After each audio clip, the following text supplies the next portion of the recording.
ಶ್ರೀ ಗುರುವೇ ನಮಃ. ಪ್ರಥಮದಲ್ಲಿ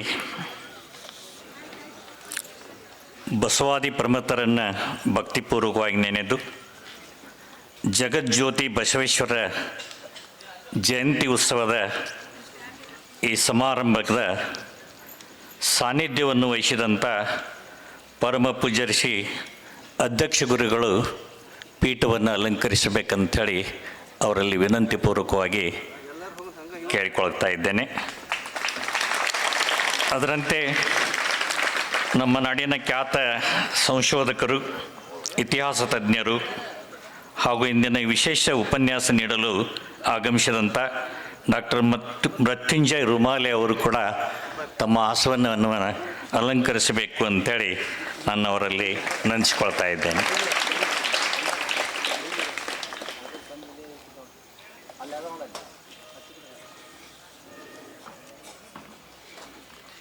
ಜ್ಞಾನಯೋಗಿ ಪರಮ ಪೂಜ್ಯ ಸಿದ್ದೇಶ್ವರ ಮಹಾಸ್ವಾಮೀಜಿಯವರನ್ನು ಮನದಲ್ಲಿ ನೆನೆದು ಭಕ್ತಿಪೂರ್ವಕ ನಮನಗಳನ್ನು ನಾನು ಸಲ್ಲಿಸ್ತಾ ಇದ್ದೇನೆ.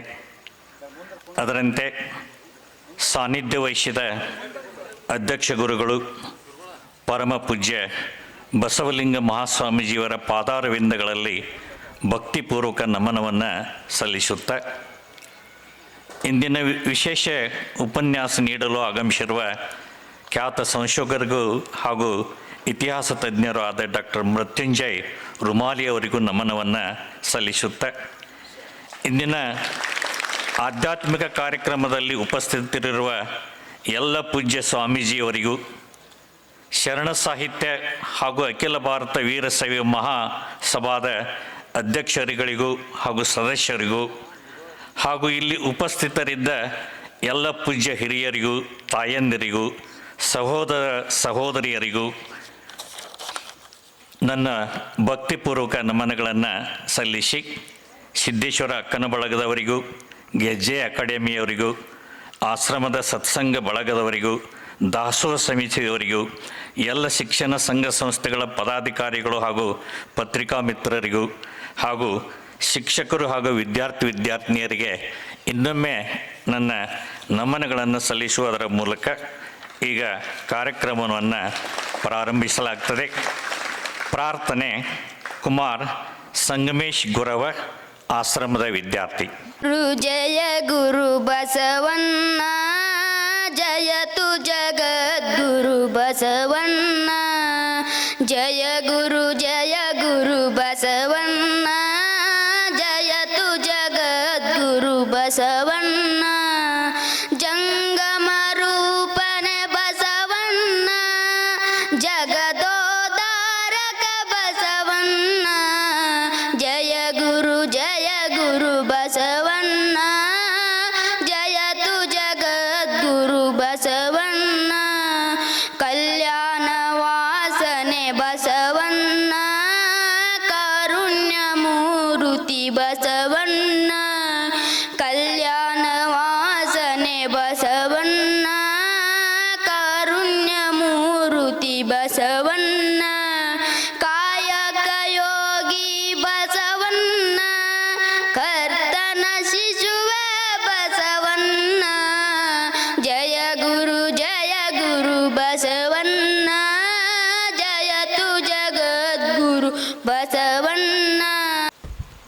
ಪ್ರಾರ್ಥನೆ ಸಲ್ಲಿಸಿದ ಆಶ್ರಮದ ವಿದ್ಯಾರ್ಥಿ ಕುಮಾರ್ ಸಂಗಮೇಶ್ ಗುರವ್ ಅವರಿಗೆ ಶುಭ ಹಾರೈಕೆಗಳನ್ನು ಸಲ್ಲಿಸುತ್ತಾ ಈಗ ಬಸವೇಶ್ವರ ಭಾವಚಿತ್ರಕ್ಕೆ ಪುಷ್ಪಾಂಜಲಿ ಶ್ರೀಗಳು ಹಾಗೂ ಅತಿಥಿಗಳು ಪುಷ್ಪಾಂಜಲಿಯನ್ನು ಸಲ್ಲಿಸಬೇಕಂತೇಳಿ ವಿನಂತಿಸಿಕೊಳ್ಳ. ವಚನದಲ್ಲಿ ನಿಮ್ಮ ನಾಮಾಮೃತ ತುಂಬಿ, ನಯನದಲ್ಲಿ ನಿಮ್ಮ ಮೂರುತಿ ತುಂಬಿ, ವಚನದಲ್ಲಿ ನಿಮ್ಮ ನಾಮಾಮೃತ ತುಂಬಿ, ನಯನದಲ್ಲಿ ನಿಮ್ಮ ಮೂರುತಿ ತುಂಬಿ, ವಚನದಲ್ಲಿ ನಿಮ್ಮ ನಾಮಾಮೃತ ತುಂಬಿ, ಕಿವಿಯಲ್ಲಿ ನಿಮ್ಮ ಕೀರುತಿ ತುಂಬಿ, ಓಂ ಶ್ರೀ ಗುರು ಬಸವಲಿಂಗಾಯ ನಮಃ. ಬಸವನ ಮೂರ್ತಿ ಧ್ಯಾನಕ್ಕೆ ಮೂಲ, ಬಸವನ ಕೀರ್ತಿ ಜ್ಞಾನಕ್ಕೆ ಮೂಲ. ಬಸವ ಎಂಬುದು ಭಕ್ತಿ ಕಾರಣ ಕಪಿಲಸಿದ್ಧ ಮಲ್ಲಿಕಾರ್ಜುನ. ಬಸವಾದಿ ಶರಣರನ್ನೆಲ್ಲ ಸ್ಮರಣೆ ಮಾಡಿಕೊಳ್ತಾ ಪ್ರಾತಸ್ಮರಣೀಯರಾದ ವೇದಾಂತ ಕೇಸರಿ ಪರಮಪೂಜ್ಯ ಮಲ್ಲಿಕಾರ್ಜುನ ಮಹಾಶಿವಗಳನ್ನು ಎನ್ನ ಹೃದಯ ಮಂದಿರದಲ್ಲಿ ಧ್ಯಾನಿಸಿಕೊಳ್ತಾ ವಿಶ್ವಸಂತರು, ಮಹಾಮಾನವತಾವಾದಿಗಳು, ಮಾತನಾಡುವ ಮಹಾದೇವರು, ನಿಮ್ಮೆಲ್ಲರ ಆರಾಧ್ಯ ದೈವವಾಗಿದ್ದಂತಹ ಪರಮಪೂಜ್ಯ ಬುದ್ಧಿಜೀಯವರನ್ನು ಕೂಡ ಮಂದಿರದಲ್ಲಿ ಭಕ್ತಿಪೂರ್ವಕ ಧ್ಯಾನಿಸ್ತಾ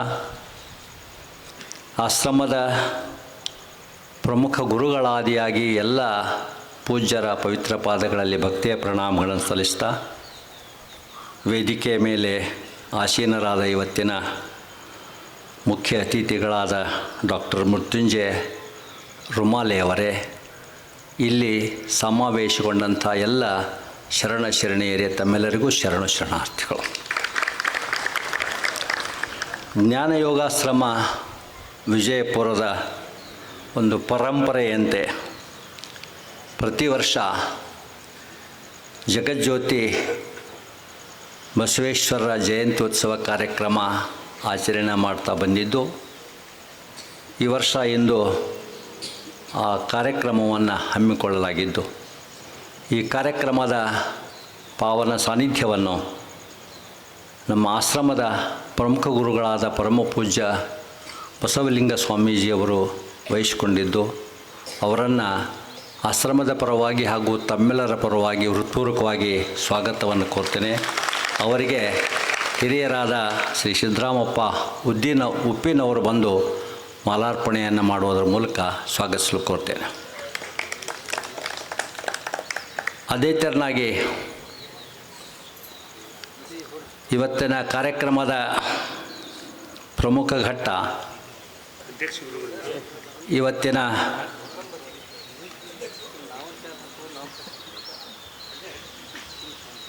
ಮುಖ್ಯ ಅತಿಥಿಗಳು ಹಾಗೂ ವಿಶೇಷ ಉಪನ್ಯಾಸಕರು ಆಗಿ ಆಗಮಿಸಿದಂಥ ಡಾಕ್ಟರ್ ಮೃತ್ಯುಂಜಯ ರುಮಾಲೆಯವರನ್ನು ನಮ್ಮ ಆಶ್ರಮದ ಪರವಾಗಿ ಹಾಗೂ ತಮ್ಮೆಲ್ಲರ ಪರವಾಗಿ ಹೃತ್ಪೂರ್ವಕವಾಗಿ ಸ್ವಾಗತವನ್ನು ಕೋರ್ತಾ ಇದ್ದೇನೆ. ಅವರ ಒಂದು ವಿಶೇಷ ಪರಿಚಯ ಇಂತಿದೆ. ಅವರ ಪೂರ್ವಜರು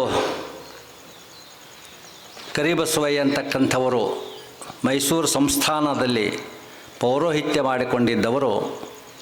ನಂತರ ಬಂದು ಸೊಂಡೂರಿನಲ್ಲಿ ನೆಲೆಸಿದವರು. ಈಗ ಪ್ರಸ್ತುತ ಅವರ ಊರು ಹೊಸಪೇಟೆ. 1/6/1964 ಜನಿಸಿದಂಥ ಮೃತ್ಯುಂಜಯ ರುಮಾಲೆಯವರು BSc PhD ಪದವೀಧರರಾಗಿದ್ದುಕೊಂಡು ರಾಜ್ಯಾಶ್ರಯದಲ್ಲಿ ಕನ್ನಡವಂಥ ವಿಷಯದ ಮೇಲೆ ಪ್ರಬಂಧವನ್ನು ಮಂಡಿಸಿ PhD ಪದವಿಯನ್ನು ಪಡೆದಂಥವರು. ಅವರು ಪ್ರಾಧ್ಯಾಪಕರಾಗಿ ವಿಜಯನಗರ ಕಾಲೇಜ್ ಹೊಸಪೇಟೆಯಲ್ಲಿ ಸೇವೆಯನ್ನು ಸಲ್ಲಿಸಿ ನಿವೃತ್ತರಾದವರು. ಇವರು ಸುಮಾರು 20ಕ್ಕಿಂತಲೂ ಹೆಚ್ಚು ಕೃತಿಗಳನ್ನು, ಸ್ವರಚಿತ ಕೃತಿಗಳ ಜೊತೆಗೆ ಸಂಪಾದನೆಯ ಗ್ರಂಥಗಳನ್ನು ಹೊರತಂದಂಥವರು.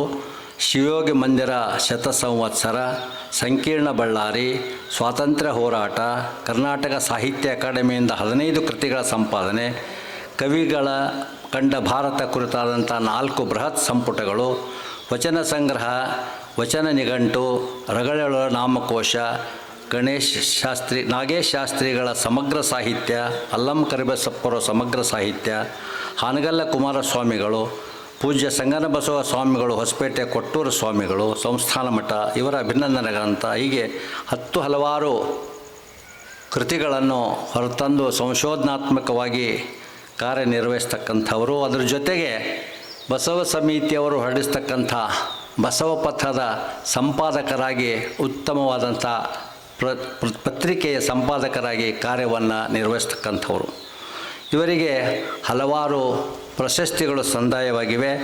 ಕರ್ನಾಟಕ ಅಕಾಡೆಮಿಯ ಗೌರವ ಪ್ರಶಸ್ತಿ, ಡಾಕ್ಟರ್ ತಿಪ್ಪೇರುದ್ರ ಸ್ವಾಮಿ ಪ್ರಶಸ್ತಿ, ಕರ್ನಾಟಕ ಸಾಹಿತ್ಯ ಅಕಾಡೆಮಿಯ ಪುಸ್ತಕ ಪ್ರಶಸ್ತಿ, ಹಳಕಟ್ಟಿ ಪ್ರಶಸ್ತಿ, HN ಪ್ರಶಸ್ತಿ, ಹೀಗೆ ಹಲವಾರು ಪ್ರಶಸ್ತಿಗಳಿಗೆ ಭಾಜನರಾದಂಥ ಇವರು ಸಾಮಾನ್ಯವಾಗಿ ಸಾಹಿತ್ಯದಲ್ಲಿ ಸೃಜನಶೀಲಕ್ಕಿಂತ ಸೃಜನೇತರ ಅಂದರೆ ಸಂಶೋಧನೆ ಸಂಪಾದನೆಗಳೆಂದರೆ ರುಮಾಲಿ ಅವರಿಗೆ ಭಾಳಷ್ಟು ಅಚ್ಚುಮೆಚ್ಚು ಖುಷಿ.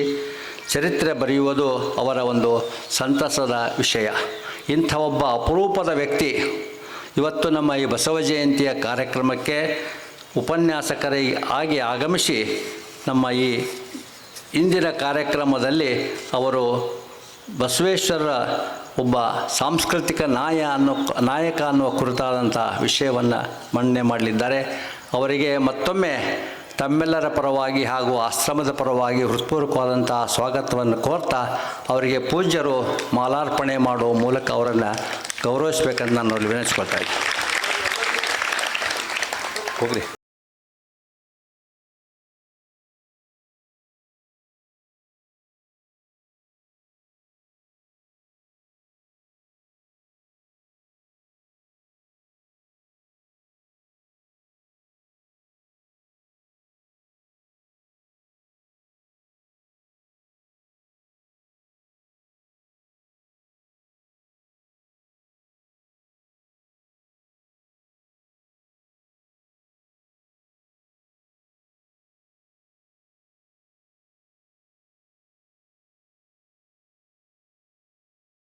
ಅಭಿನಂದನೆಗಳು.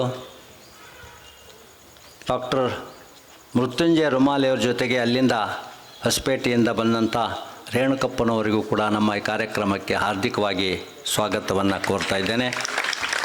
ಅದರ ಜೊತೆಗೆ ವಿಶೇಷವಾಗಿ ಇವತ್ತು ನಮ್ಮ ಗೆಜ್ಜಿ ಅಕಾಡೆಮಿಯ ವಿದ್ಯಾರ್ಥಿನಿಯರಿಗೆ ನಮ್ಮ ಬುದ್ಧೀಜಿಯವರ ಆಶಯ ಇದು ಭಾಳ ಇತ್ತು. ಎಲ್ಲ ಕಾರ್ಯಕ್ರಮಗಳಿಗೆ ನೀವು ಮುದುಕರಿಗಿಂತ ಹುಡುಗರು ಕೂಡಿಸೋದು ಭಾಳ ಯೋಗ್ಯ ಅಂತ. ಬಹುಶಃ ಅವರಿರುವಾಗ ನಾವು ಭಾಳಷ್ಟು ಪ್ರಯತ್ನ ಮಾಡೇವಿ. ಹೇಳ್ತಿದ್ದೆ ಅಪ್ಪರ ನಾವು ಫೇಲ್ ಆಗ್ಲಕ್ಕತ್ತೇವ್ರಿ ಇದ್ರಾಗ ಅಂತ. ಇಲ್ಲ, ಪ್ರಯತ್ನ ಮಾಡಿರಿ ಬಿಡಬೇಡ. ಆದರೆ ಇತ್ತೀಚಿನ ದಿನಮಾನಗಳಲ್ಲಿ ಅವರಿದ್ದಾಗೂ ಕೂಡ ನಮ್ಮ ಈ ಗೆಜ್ಜಿ ಅಕಾಡೆಮಿಯವರು, ಅದರ ಜೊತೆ ಚಾಣಕ್ಯ ಕರಿಯರ್ದವರು, ಶಾಂತಿನಿಕೇತನ ಶಾಲೆಯವರು ಭಾಳಷ್ಟು ಜನ ಇಂಥ ಕಾರ್ಯಕ್ರಮಗಳಿಗೆ ನಮಗೆ ಸಹಾಯ ಸಹಕಾರವನ್ನು ಕೊಟ್ಟಿದ್ದಾರೆ. ಆ ಗೆಜ್ಜಿ ಅಕಾಡೆಮಿಯ ಎಲ್ಲ ನಿರ್ದೇಶಕರಾದಿಯಾಗಿ ಎಲ್ಲ ಸಿಬ್ಬಂದಿ ವರ್ಗದವರಿಗೂ ಹಾಗೂ ವಿದ್ಯಾರ್ಥಿನಿಯರಿಗೂ ಹೃತ್ಪೂರ್ವಕವಾದಂಥ ಅಭಿನಂದನೆಗಳನ್ನು ಕೋರ್ತಾ ಅವರಿಗೆ ಸ್ವಾಗತವನ್ನು ಕೊಡ್ತಾರೆ. ಅದೇ ರೀತಿ ನಮ್ಮ ಆಶ್ರಮದಲ್ಲಿ ಒಂದು ಸಿದ್ದೇಶ್ವರ ಅಕ್ಕನ ಬಳಗ. ಯಾಕಂದ್ರೆ ಯಾವುದೇ ಕಾರ್ಯಕ್ಕೆ ಅಕ್ಕಂದಿರಲಿಲ್ಲ ಅಂದ್ರೆ ಕಾರ್ಯಕ್ರಮನೇ ಆಗಂಗಿಲ್ಲ. ಪ್ರಾರಂಭ ಆಗೋದು ಅವರಿಂದನೇ, ಮುಕ್ತಾಯ ಆಗೋದು ಅವರಿಂದ. ಪ್ರತಿಯೊಂದು ಎಲ್ಲ ಕಾರ್ಯಕ್ರಮಗಳಲ್ಲಿ ಸದಾ ನಮಗೆ ಸಹಾಯ ಸಹಕಾರ ನೀಡ್ತಾ ಕಾರ್ಯಕ್ರಮ ಯಶಸ್ವಿಗೆ ಕಾರಣೀಭೂತರಾದಂಥ ಆ ಅಕ್ಕನ ಬಳಗದ ಎಲ್ಲ ಅಕ್ಕಂದಿರಿಗೂ ಕೂಡ ಹಾರ್ದಿಕವಾದಂಥ ಸ್ವಾಗತವನ್ನು ಕೊಡ್ತೇನೆ. ಅದರ ಜೊತೆಗೆ ನಮ್ಮ ಆಶ್ರಮದ ಪ್ರವಚನ ಸೇವಾ ಸಮಿತಿ, ಆಶ್ರಮದ ಸತ್ಸಂಗ ಬಳಗ, ದಾಸೋಹ ಸಮಿತಿ, ಜೊತೆಗೆ ಇಲ್ಲಿ ಆಗಮಿಸಿದ ಅವರಿವರೆನ್ನದೇ ನಮ್ಮ ಆಶ್ರಮದ ಎಲ್ಲ ಸದ್ಭಕ್ತರಿಗೆ, ವಿವಿಧ ಸಂಘ ಸಂಸ್ಥೆಗಳ ಪದಾಧಿಕಾರಿಗಳಿಗೆ ಹಾಗೂ ಪತ್ರಕರ್ತರಿಗೆ, ಸಾಹಿತಿಗಳಿಗೆ, ಸಾಹಿತ್ಯ ಬಳಗದವರಿಗೆ, ಅವರಿವರೆನ್ನದೇ ಎಲ್ಲರಿಗೂ ಕೂಡ ಈ ಕಾರ್ಯಕ್ರಮಕ್ಕೆ ಹಾರ್ದಿಕವಾದಂಥ ಸ್ವಾಗತ ಸುಸ್ವಾಗತವನ್ನು ಕೋರ್ತಾ ನನ್ನ ಮಾತಿಗೆ ವಿರಾಮ ಕೊಡ್ತೇನೆ. ಎಲ್ಲರಿಗೂ ಶರಣಾರ್ಥಿ. ಬಸವಾದಿ ಶರಣರನ್ನ ಮನದಲ್ಲಿ ನೆನೆದು ಕ್ಷೇತ್ರಾಧಿಪತಿಯಾದಂಥ ಪರಮ ಪೂಜ್ಯ ಮಲ್ಲಿಕಾರ್ಜುನ ಶಿವೋಗಿಗಳ ಕರ್ತೃ ಗದ್ದುಗೆಗೆ ಹಣೆಮಣಿದು ನಡೆದಾಡುವ ದೇವರೆಂದೇ ಎಲ್ಲರ ಹೃನ್ಮನಗಳಲ್ಲಿ ಸ್ಥಾಪನೆಗೊಂಡಿರ್ತಕ್ಕಂಥ ಸಿದ್ದೇಶ್ವರ ಮಹಾಸ್ವಾಮಿಗಳಲ್ಲಿನೂ ಹಣೆಮಣಿದು ಇಂದಿನ ಈ ಒಂದು ಅಪೂರ್ವವಾದಂಥ ಕಾರ್ಯಕ್ರಮ ಕರ್ನಾಟಕ ಸಾಂಸ್ಕೃತಿಕ ನಾಯಕ ಬಸವಣ್ಣ ಅನ್ನುವಂಥ ವಿಶೇಷವಾದ ಉಪನ್ಯಾಸವನ್ನು ಹಮ್ಮಿಕೊಳ್ಳುವುದರ ಮೂಲಕ ಈ ಒಂದು ಕಾರ್ಯಕ್ರಮವನ್ನು ಏರ್ಪಡಿಸಲಾಗಿದೆ. ಈ ಒಂದು ಕಾರ್ಯಕ್ರಮದ ಸಾನ್ನಿಧ್ಯವನ್ನು ವಹಿಸಿಕೊಂಡಿರ್ತಕ್ಕಂಥ ಆಶ್ರಮದ ಅಧ್ಯಕ್ಷ ಗುರುಗಳಾದ ಪರಮ ಪೂಜ್ಯ ಬಸವಲಿಂಗ ಮಹಾಸ್ವಾಮಿಗಳ ಪಾದಗಳಲ್ಲಿ ನಮಿಸಿ ಹೊಸಪೇಟೆಯಿಂದ ವಿಜಯಪುರಕ್ಕೆ ಉಪನ್ಯಾಸ ನೀಡಲು ಆಗಮಿಸಿರ್ತಕ್ಕಂಥ ಡಾಕ್ಟರ್ ಮೃತ್ಯುಂಜಯ ರುಮಾಲೆ ಅವರಿಗೂ ಸಹಿತ ಶರಣಾರ್ಥಿಗಳನ್ನು ಸಲ್ಲಿಸಿ, ಈ ಕಾರ್ಯಕ್ರಮದಲ್ಲಿ ಉಪಸ್ಥಿತರಿರ್ತಕ್ಕಂಥ ಎಲ್ಲ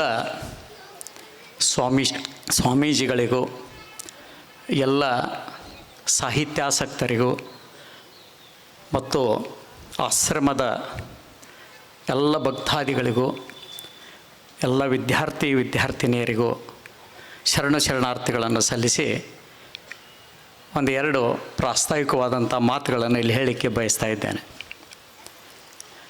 ಒಂದು ತಿಂಗಳ ಹಿಂದೆ ಬಸವಲಿಂಗ ಮಹಾಸ್ವಾಮಿಗಳು ನನ್ನ ಜೊತೆಗೆ ಸಂಪರ್ಕ ಮಾಡಿ ಎಲ್ಲ ಒಂದು ಕಾರ್ಯಕ್ರಮಗಳನ್ನು ಹಾಕಿಕೊಳ್ಬೇಕಾಗ್ಯದ. 3 ಕಾರ್ಯಕ್ರಮಗಳು ಬರಬೇಕು, ಬಂದು ಕುಂತು ಚರ್ಚೆ ಮಾಡಿ ಏನಾದರೂ ಒಂದು ನಿರ್ಣಯ ಮಾಡೋಣ ಅಂತ ಹೇಳಿದಾಗ, ಈಗ 1 ವಾರದ ಹಿಂದೆಯೇ ಅನೇಕ ಸದ್ಭಕ್ತರ ಒಂದು ಸಭೆಯನ್ನು ಕರೆಯಲಾಯಿತು. ಇಲ್ಲಿ ಆ ಸಭೆಯಲ್ಲಿ ಚರ್ಚಿಸಿದಾಗ 3 ಕಾರ್ಯಕ್ರಮಗಳನ್ನು ಹಮ್ಮಿಕೊಳ್ಳುವ ಕುರಿತಾಗಿ ಒಂದು ನಿರ್ಣಯ ಆಯಿತು. ಒಂದು, ಬಸವಣ್ಣನವರ ಜಯಂತ್ಯುತ್ಸವದ ನಿಮಿತ್ತವಾಗಿ ಕರ್ನಾಟಕ ಸಾಂಸ್ಕೃತಿಕ ನಾಯಕ ಬಸವಣ್ಣ ಅನ್ನುವಂಥ ವಿಷಯ ಕುರಿತು ಉಪನ್ಯಾಸ. ಎರಡನೇದಾಗಿ, ಮಹಿಳೆಯರಿಗಾಗಿ ಭಾಳ ದಿವಸ ಆತ ಕಾರ್ಯಕ್ರಮ ಮಾಡಿಲ್ಲ, ಮಹಿಳಾ ಸಂಕೀರ್ಣ ಅಂಥೇಳಿ ಒಂದು ಸಂಕೀರ್ಣ ಮಾಡೋಣ, ಎಲ್ಲ ಮಹಿಳೆಯರನ್ನು ತೊಡಗಿಸಿಕೊಳ್ಳೋಣ, ಇಡೀ ರಾಜ್ಯದಲ್ಲಿ ಶ್ರೇಷ್ಠ ಮಹಿಳಾ ಉಪನ್ಯಾಸಕಿಯರನ್ನು ಕರೆಸಿ ಇಲ್ಲಿ ಉಪನ್ಯಾಸ ಮಾಡಿಸೋಣ ಅಂತ ಹೇಳಿದಾಗ, ಅದು 23ನೇ ತಾರೀಕು, ಇದೇ ತಿಂಗಳು 23ನೇ ತಾರೀಕಿಗೆ ಡೇಟ ಅದು ನಿರ್ಣಯ ಆಗ್ಯದ. ಇನ್ನು ಮುಂದೆ ಜುಲೈ ತಿಂಗಳಿನಲ್ಲಿ 5ನೇ ತಾರೀಕು, 3ನೇ ತಾರೀಕಿನಿಂದ 5 ದಿನಗಳವರೆಗೆ ಆರೋಗ್ಯ ಶಿಬಿರ ಅನ್ನುವಂಥ ಒಂದು ಕಾರ್ಯಕ್ರಮವನ್ನು ಸಹಿತ ಇಟ್ಕೊಳ್ಳಿಕ್ಕೆ ಒಂದು ನಿರ್ಣಯ ಆಗ್ಯದ. ಏನೇ ಆಗಲಿ ಸತತವಾಗಿ ಇಲ್ಲಿ ಕಾರ್ಯಕ್ರಮಗಳು ಜರುಗಬೇಕು ಅಂಥೇಳಿ ಸಿದ್ದೇಶ್ವರ ಮಹಾಸ್ವಾಮಿಗಳ ಏನು ಆಶಯ ಇತ್ತು, ಆ ಆಶಯದ ಪ್ರಕಾರ ಇಲ್ಲಿ ನಿರಂತರವಾಗಿ ಕಾರ್ಯಕ್ರಮಗಳು ಜರುಗುತ್ತಾ ಇವೆ. ನಿತ್ಯ ನಡೀತಕ್ಕಂಥ ಜ್ಞಾನ ದಾಸೋಹ ಅಲ್ಲಿ ಕರ್ತೃಗದ್ದೆ ಎದುರಿಗೆ ಜರುಗ್ತಾನೆ ಇರ್ತದೆ. ಅಲ್ಲಿ ಅನೇಕ ಸದ್ಭಕ್ತರು ಬಂದೇ ಬರ್ತಾರೆ. ಮತ್ತು ತಿಂಗಳಿನಲ್ಲಿ 2 ಕಾರ್ಯಕ್ರಮಗಳು ಅದೇ ಒಂದು ವೇದಿಕೆಯಲ್ಲಿ ಜರುಗ್ತಾನೆ ಇರ್ತಾವೆ. ಇಂಥ ವಿಶೇಷ ಕಾರ್ಯಕ್ರಮಗಳನ್ನು ಸಹಿತ ಆಗಾಗ ಹಮ್ಮಿಕೊಳ್ತಾ ಇರ್ತೀವಿ. ಇವತ್ತು ಈ ಒಂದು ಕಾರ್ಯಕ್ರಮಕ್ಕೆ ಡಾಕ್ಟರ್ ರುಮಾಲೆ ಅವ್ರನ್ನ ಕರೆಸಬೇಕು ಅಂಥೇಳಿ ನಾವು ನಿರ್ಣಯ ತೆಗೆದುಕೊಂಡದ್ದು. ನಾನು ವಿಚಾರ ಮಾಡಿದ ಒಂದು 4-5 ಹೆಸರುಗಳನ್ನು ನೀವು ಸೂಚನೆ ಮಾಡಿರಿ, ಯಾವ್ದಾದ್ರು ಯೋಗ್ಯ, ಎಲ್ಲರೂ ಯೋಗ್ಯರೇ ಇರ್ತಾರೆ, ಯಾವ್ದಾದ್ರು ಒಬ್ಬರಿಗೆ ಅಂದರೆ ಒಮ್ಮೊಮ್ಮೆ ಬೇರೆ ಕಾರ್ಯಕ್ರಮಗಳಲ್ಲಿ ತೊಡಗಿರುವುದರಿಂದ ಅವ್ರು ಆಗ್ಲಿಕ್ಕಂದ್ರೆ ಮತ್ತೊಬ್ಬರು, ಈ ರೀತಿಯಾಗಿ ಒಂದು 4-5 ಹೆಸರುಗಳನ್ನು ಸಂಗ್ರಹ ಮಾಡ್ಕೊಂಡು ಬರ್ರಿ ಅಂತ ಹೇಳಿದರು. ನಾನು ಡಾಕ್ಟರ್ ಪಗು ಹಳಕಟ್ಟಿ ಭವನಕ್ಕೆ ಹೋಗಿ ನಮ್ಮ ಸರ್ಗೆ ಭೇಟಿಯಾದ. ನಾನು ಮಧುಭಾವಿ ಸರು ಮತ್ತು ನಮ್ಮ ಐಹೊಳೆ ಸರ್ಗೆ ಚರ್ಚೆ ಮಾಡಿ ಅವರು ಒಳ್ಳೆಯ ಹೆಸರುಗಳನ್ನು ಕೊಟ್ಟರು. ಪ್ರಥಮವಾಗಿ ರುಮಾಲೆಯವರ ಹೆಸರನ್ನು ಕೊಟ್ಟರು. ನಾವು ಆಶ್ರಮಕ್ಕೆ ಬಂದು ನಾವು ಸ್ವಾಮೀಜಿಯವರು ಅವರಿಗೆ ಸಂಪರ್ಕ ಮಾಡಿದಾಗ ತಕ್ಷಣ ಒಪ್ಕೊಂಡ್ಬಿಟ್ರು. ಆಶ್ರಮಕ್ಕೆ ನಾನು ಯೋಗ ನಾನು ಬಂದೇ ಬರ್ತೀನಿ, ಬಹಳ ಸಂತೋಷ ಆಯಿತು ನಿಮ್ಮ ಕರೆಗೆ ಕೊಟ್ಟದ್ದು, ನಾನು ಬರ್ತೀನಿ ಅಂತ ತಿಳ್ಕೊಂಡು ಅವರು ಬಂದಿದ್ದಾರೆ. ಅವರಿಗೆ ಅನಂತ ಧನ್ಯವಾದಗಳನ್ನು ಇಲ್ಲಿ ನಾನು ಅರ್ಪಿಸ್ತಾ ಇದ್ದೇನೆ. ಯಾಕೆ ನಾವು ಕರ್ನಾಟಕ ಸಾಂಸ್ಕೃತಿಕ ನಾಯಕ ಬಸವಣ್ಣನವರ ಕುರಿತಾಗಿ ಎಲ್ಲ ಕಡೆಗೂ ಕಾರ್ಯಕ್ರಮಗಳು ಜರುಗುತ್ತಾ ಇದೆ, ನಮ್ಮಲ್ಲಿನೂ ಸಹಿತ ಹಮ್ಮಿಕೊಳ್ಬೇಕು ಅಂಥೇಳಿ ಒಂದು ಸ್ವಾಮೀಜಿಯವರ ಆಶಯದ ಮೇರೆಗೆ ನಾವೆಲ್ಲ ಹಮ್ಮಿಕೊಂಡಿದ್ದೇವೆ. ಒಂದು ಕಡೆಗೆ ಆರ್ಥರ್ ಮೈಲ್ಸ್ ಹೇಳ್ತಾನೆ, ನಮ್ಮ ದೇಶದ ಅತ್ಯಂತ ಸ್ವತಂತ್ರ ವಿಚಾರವಾದಿ, ಪ್ರಥಮ ವಿಚಾರವಾದಿ ಯಾರಪ್ಪ ಅಂತಂದ್ರೆ ಬಸವಣ್ಣನವರು ಅಂಥೇಳಿ ಹೇಳ್ತಾರೆ. ಆರ್ಥರ್ ಮೈಲ್ಸ್ ಅಂತೇಳಿ ಲ್ಯಾಂಡ್ ಆಫ್ ಲಿಂಗಮ್ ಅನ್ನುವಂಥ ಒಂದು ಗ್ರಂಥದಲ್ಲಿ ಅವರು ಈ ಮಾತನ್ನು ಹೇಳ್ತಾರೆ. ಪ್ರಥಮ ವಿಚಾರವಾದಿ, ಇಡೀ ನಮ್ಮ ಭಾರತ ದೇಶದ ಪ್ರಥಮ ವಿಚಾರವಾದಿ ಯಾರಪ್ಪ ಅಂತಂದ್ರೆ ಬಸವಣ್ಣವರು. ಮತ್ತು ಮೋದಿಯವರೇ ಒಂದು ಕಡೆಗೆ ಸಾಧಿಸಿ ತೋರಿಸ್ತಾರೆ. ಏನಪ್ಪ ಅಂತಂದ್ರೆ ಭಾರತದ ಪ್ರಥಮ ಸಂಸತ್ತು ಬಸವ ಕಲ್ಯಾಣದಲ್ಲಿ ಅನುಭವ ಮಂಟಪ ಎಂಬ ಹೆಸರಿನಲ್ಲಿ ನಡೀತು ಅನ್ನೋದನ್ನು ಸ್ವತಃ ಮೋದಿಯವರೇ ಏನಪ್ಪ ಅಂತಂದ್ರೆ ಹೇಳಿದ್ದು ನಮಗೆ ಭಾಳ ಸಂತೋಷ ತಂತು. ಯಾಕಂತಂದರೆ ಇಂಗ್ಲೆಂಡಿನಲ್ಲಿ ಬಸವಣ್ಣನವರ ಮೂರ್ತಿ ಪ್ರತಿಷ್ಠಾಪನೆ ಮಾಡ್ತಕ್ಕಂಥ ಸಂದರ್ಭದಲ್ಲಿ ಈ ಮಾತನ್ನು ಅವರೇ ಹೇಳಿದ್ದಾರೆ. ಇಂಗ್ಲೆಂಡ್ ಇಲ್ಲಿವರೆಗೂ ನಾವೇ ಏನಪ್ಪ ಅಂದ್ರೆ ಪ್ರಜಾಪ್ರಭುತ್ವವನ್ನು ಸ್ಥಾಪನೆ ಮಾಡಿದವರು ಅಂಥೇಳಿ ಒಂದು ವಿಚಾರ ಇತ್ತು. ಆದರೆ ಅದನ್ನು ಸುಳ್ಳು ಮಾಡಿ ತೋರಿಸಿದವ್ರು ಯಾರಪ್ಪ ಅಂತಂದ್ರೆ ಮೋದಿಯವರು. ಯಾಕಂತಂದರೆ ಎಲ್ಲ ಡೇಟ್ಗಳನ್ನು ಇಟ್ಟು 1140ರಲ್ಲಿ ನಮ್ಮ ಅನುಭವ ಮಂಟಪ ಸ್ಥಾಪನೆ ಆಯಿತು. ಅಲ್ಲಿ ಇಂಗ್ಲೆಂಡಿನಲ್ಲಿ ಏನಪ್ಪ ಅಂತಂದ್ರೆ ಪ್ರಜಾಪ್ರಭುತ್ವ ಸ್ಥಾಪನೆ ಆಗಿದ್ದೆ ಅಂದಪ್ಪ ಅಂದ್ರೆ 1215ರಲ್ಲಿ 75 ವರ್ಷ ಪೂರ್ವದಲ್ಲಿ ನಮ್ಮ ಬಸವ ಕಲ್ಯಾಣದಲ್ಲಿ ಸಂಸತ್ತು ರಚನೆ ಆದದ್ದು ಬಹಳ ಸಂತೋಷದ ವಿಷಯ. ಇಡೀ ಜಗತ್ತಿಗೆ ಪ್ರಥಮ ಪ್ರಜಾಪ್ರಭುತ್ವವನ್ನು ಕೊಟ್ಟಿರ್ತಕ್ಕಂಥ ದೇಶ ನಮ್ಮ ಭಾರತ ದೇಶ. ಅದು ಬಸವಣ್ಣನವರ ಒಂದು ನೇತೃತ್ವದಲ್ಲಿ ಅನ್ನೋದು ಬಹಳ ಹೆಮ್ಮೆಯ ವಿಷಯ ಅಂತೇಳಿ ಹೇಳಲಿಕ್ಕೆ ಬಯಸ್ತಾ ಇದ್ದೆ. ಈ ರೀತಿಯಾಗಿ ಬಸವಣ್ಣನವರು ದೇಶದ ಪ್ರಥಮ ವಿಚಾರವಾದಿಗಳು ಇಷ್ಟೇ ಅಲ್ಲ, ಪ್ರಥಮ ಸಂಸತ್ತನ್ನು ಅಂದರೆ ಅನುಭವ ಮಂಟಪವನ್ನು ಸ್ಥಾಪನೆ ಮಾಡಿರ್ತಕ್ಕಂಥ ಕೀರ್ತಿ ಬಸವಣ್ಣವ್ರಿಗೆ ಸಲ್ತದ. ಮಹಾ ಮಾನವತಾವಾದಿಗಳು, ಆರ್ಥಿಕ ತಜ್ಞರು, ಆಧ್ಯಾತ್ಮವಾದಿಗಳು ಹಾಗೂ ಮಹಾ ದಾರ್ಶನಿಕರು, ಹೀಗೆ ಏನೇನೋ ವಿಶೇಷಣಗಳನ್ನು ಎಷ್ಟು ವಿಶೇಷಣ ಕೊಟ್ಟರು ಕಡಿಮೆನೆ. ಹೀಗೆ ಒಬ್ಬ ವ್ಯಕ್ತಿ ಇಷ್ಟೆಲ್ಲ ಕ್ರಾಂತಿಯನ್ನು ಮಾಡಬೇಕಾದ್ರೆ ಅವರಲ್ಲಿ ಎಂಥ ಶಕ್ತಿ ಇತ್ತು, ಎಂಥ ಸಾಮರ್ಥ್ಯ ಇತ್ತು ಅನ್ನೋದನ್ನು ನಾವಿಲ್ಲಿ ಗಮನದಲ್ಲಿ ಇಡಬೇಕಾಗ್ತದೆ.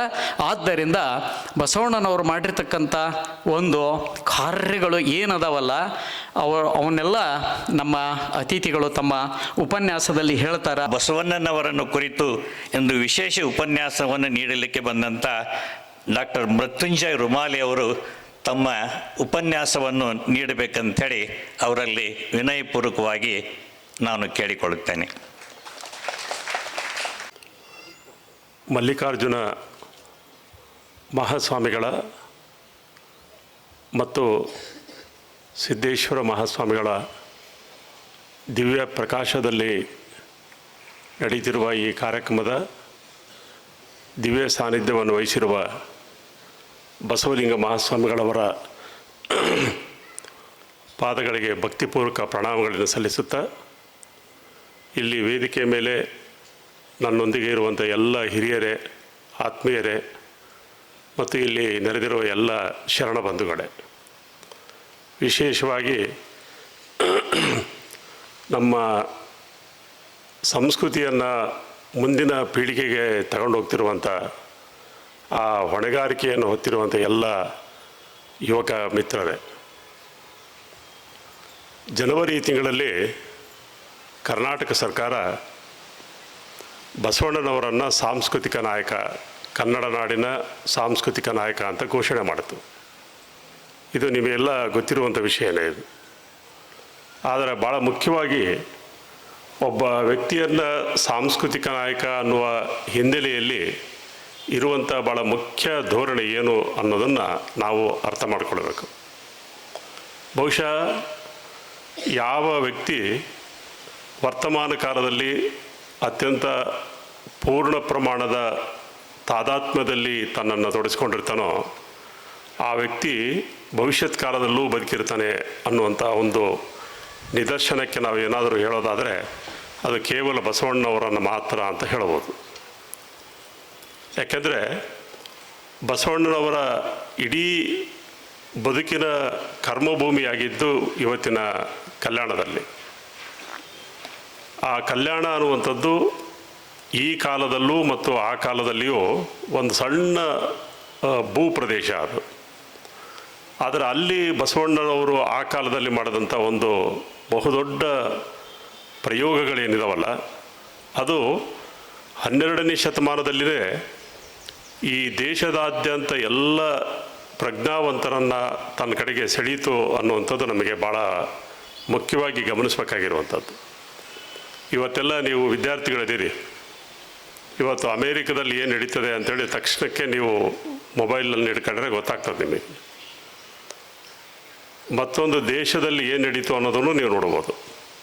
ಅಷ್ಟೇ ಅಲ್ಲ, ನಮ್ಮ ಈ ವಿದ್ಯುನ್ಮಾನದ ಆವಿಷ್ಕಾರ ಎಷ್ಟು ದೊಡ್ಡ ಪ್ರಮಾಣದಲ್ಲಿ ನಮ್ಮನ್ನು ಬೆಳೆಸಿದೆ ಅಂದರೆ, ಚಂದ್ರಯಾನವನ್ನು ನಾವು ನಮ್ಮ ಅಂಗೈಯಲ್ಲಿ ನೋಡ್ತೀವಿ ನಾವೆಲ್ಲ.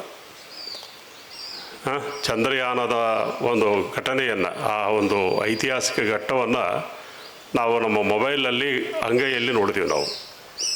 ಇಷ್ಟೊಂದು ಮಾಧ್ಯಮ ಪ್ರಬಲವಾಗಿ ಬೆಳೆದಿರುವಂಥ ಈ ಕಾಲದಲ್ಲಿ ಎಲ್ಲೋ ಅಮೇರಿಕದ ಅಥವಾ ಯಾವುದೋ ಒಂದು ದೂರದ ದೇಶದ ಒಬ್ಬ ವ್ಯಕ್ತಿ ನಮ್ಮ ಮೇಲೆ ಪ್ರಭಾವ ಬೀರ್ತಾನೆ ಅನ್ನೋದು ದೊಡ್ಡ ವಿಷಯ ಅಲ್ಲ. ಆದರೆ 12ನೇ ಶತಮಾನದಲ್ಲಿ ಅಫ್ಘಾನಿಸ್ತಾನದಿಂದ ಒಬ್ಬ ವ್ಯಕ್ತಿ ಬಸವಣ್ಣನವ್ರ ಬಗ್ಗೆ ಮಾಹಿತಿ ತಗೊಂಡು ಬಂದು ಅವನು ಒಬ್ಬ ಶರಣನಾಗ್ತಾನೆ. ಕಾಶ್ಮೀರ ದೇಶದ ಒಬ್ಬ ರಾಜ ಬಂದು ಅವನು ಕಲ್ಯಾಣದಲ್ಲಿ ಒಂದು ಸಾಮಾನ್ಯವಾದ ಕಾಯಕವನ್ನು ಮಾಡೋದ್ರ ಮೂಲಕವಾಗಿ ಬಸವಣ್ಣನವರ ಪ್ರಭಾವದ ಕಕ್ಷೆಯಲ್ಲಿ ತನ್ನನ್ನು ಗುರುಸ್ಕೊಳ್ಳೋಕೆ ಪ್ರಯತ್ನ ಮಾಡ್ತಾನೆ. ಆಂಧ್ರ ಪ್ರದೇಶದ ಪಂಡಿತಾರಾಧ್ಯರು ಬಸವಣ್ಣನವರನ್ನು ನೋಡಬೇಕು, ನೋಡಿ ನನ್ನ ಜನ್ಮ ಸಾರ್ಥಕ ಮಾಡ್ಕೊಳ್ಬೇಕು ಅನ್ನುವಂಥ ಅಪೇಕ್ಷೆ ಇಟ್ಕೊಂಡು ಕಲ್ಯಾಣಕ್ಕೆ ಬರ್ತಾರೆ. ಸೊಲ್ಲಾಪುರದಿಂದ ಸಿದ್ದರಾಮೇಶ್ವರರು ಬರ್ತಾರೆ. ಇವತ್ತಿನ ಶಿವಮೊಗ್ಗ ಭಾಗದಿಂದ ಅಲ್ಲಮ್ಮ ಪ್ರಭುಗಳು ಮತ್ತು ಅಕ್ಕ ಮಹಾದೇವಿ ಬರ್ತಾರೆ. ಇವರೆಲ್ಲರನ್ನ ಈ ಸೆಳೆದ ಈ ಘಟನೆ ಏನಿದೆಯಲ್ಲ, ಇದು ಆ ಕಾಲದ ಮತ್ತು ಈ ಕಾಲದ ಒಂದು ದೊಡ್ಡ ವೈಶಿಷ್ಟ್ಯವಾಗಿ ದೊಡ್ಡ ಶಕ್ತಿಯ ಒಂದು ದರ್ಶನ ಈ ಮೂಲಕ ಆಗ್ತದೆ ಅನ್ನೋದನ್ನು ನಾವು ಅರ್ಥ ಮಾಡ್ಕೊಳ್ಬೇಕು. ಭಾಳ ಮುಖ್ಯವಾಗಿ ಹೇಳೋದಾದರೆ 1924ರಲ್ಲಿ ಬೆಳಗಾವಿಯಲ್ಲಿ ಒಂದು ಕಾಂಗ್ರೆಸ್ ಅಧಿವೇಶನ ನಡೀತು. ನಿಮಗೆಲ್ಲ ವಿದ್ಯಾರ್ಥಿಗಳಿಗೆ ಗೊತ್ತಿರಬೇಕು. ನಿಮಗೆಲ್ಲ ಆ ಅಧಿವೇಶನದಲ್ಲಿ 3 ದಿವಸದ ಅಧಿವೇಶನದಲ್ಲಿ ಮಹಾತ್ಮ ಗಾಂಧೀಜಿಯವರು ತಮ್ಮ ಕೊನೆಯ ದಿವಸದ ಅಧ್ಯಕ್ಷ ಭಾಷಣದಲ್ಲಿ ಒಂದು ಮಾತನ್ನು ಹೇಳ್ತಾರೆ. ಈ ಕರ್ನಾಟಕದ ಜನತೆಗೆ ನಾನು ಈ ದೇಶದ ಸ್ವಾತಂತ್ರ್ಯದ ಬಗ್ಗೆ ಏನನ್ನೂ ಹೇಳುವ ಅಗತ್ಯ ಇಲ್ಲ. ಈ ದೇಶದ ಸ್ವಾತಂತ್ರ್ಯಕ್ಕೋಸ್ಕರ ನೀವೆಲ್ಲರೂ ಹೋರಾಟ ಮಾಡಿರಿ, ನೀವೆಲ್ಲರೂ ಕ್ರಿಯಾಶೀಲರಾಗಿರಿ ಅಂಥೇಳಿ ನಾನು ಏನನ್ನೂ ಹೊಸದಾಗಿ ಹೇಳುವ ಅಗತ್ಯ ಇಲ್ಲ. ಯಾಕೆಂದರೆ ಇವತ್ತು ನಾವು ಏನನ್ನು ಯಾವ ಸ್ವಾತಂತ್ರ್ಯ ಹೋರಾಟ ಅನ್ನೋ ಹೆಸರುವೆಲ್ಲ ನಾವು ಏನು ಮಾಡ್ತಿದ್ದೀವೋ ಇದೇ ಕೆಲಸವನ್ನು 12ನೇ ಶತಮಾನದಲ್ಲಿ ಈಗಾಗಲೇ ಬಸವಣ್ಣನವರು ಮಾಡಿದ್ದಾರೆ ಅನ್ನುವಂಥ ಮಾತನ್ನು ಹೇಳ್ತಾರೆ ಅವರು. ಬಸವಣ್ಣನವರು 12ನೇ ಶತಮಾನದಲ್ಲಿ ಅವರು ಬಂದಿರಲಿಲ್ಲ ಅಂತಂದರೆ ಮುಂದಿನ ನಮ್ಮ ಕರ್ನಾಟಕದ ಚರಿತ್ರೆನೇ ಬೇರೆ ಆಗಿರ್ತಿತ್ತು. ಬಹುಶಃ ಏನನ್ನು ಬರೆಸ್ಕೊಳ್ತಿತ್ತು ಈ ಕರ್ನಾಟಕ. ಯಾಕೆಂದರೆ ಹರಿಹರನ ಬಗ್ಗೆ ನಮಗೆ ಇನ್ನೂ ಗೊತ್ತಿಲ್ಲ, ನಮಗೆ ಯಾರಿಗೂ. ಇಡೀ ವ್ಯವಸ್ಥೆಯನ್ನು ಮುಂದೆ ಇಟ್ಕೊಂಡು ಅದರ ವಿರುದ್ಧವಾಗಿ ಸಾಹಿತ್ಯ ಸೃಷ್ಟಿ ಮಾಡಿದ ದೊಡ್ಡ ಶಕ್ತಿವಂತ ಹರಿಹರ. ಆ ಕಾಲದಲ್ಲಿ ಎಲ್ಲವನ್ನೂ ನಿರಾಕರಿಸಿ ಬದುಕೋದು ಭಾಳ ಕಷ್ಟ ಅನ್ನುವಂಥ ಕಾಲದಲ್ಲಿ ನಾನು ಎಲ್ಲವನ್ನು ನಿರಾಕರಿಸಿ ಬದುಕ್ತೀನಿ ಅಂತ ತೋರಿಸಿದ ಒಬ್ಬ ದೊಡ್ಡ ಭಕ್ತ ಕವಿಯಾಗಿ ನಮಗೆ ಹರಿಹರ ಕಂಡು ಬರ್ತಾನೆ. ನಮಗೆ ಹರಿಹರನನ್ನು ಯಥಾ ರೀತಿಯಾಗಿ ಫಾಲೋ ಮಾಡಿದಂಥ ಕವಿಗಳೇ ನಮ್ಮ ಕನ್ನಡದಲ್ಲಿಲ್ಲ.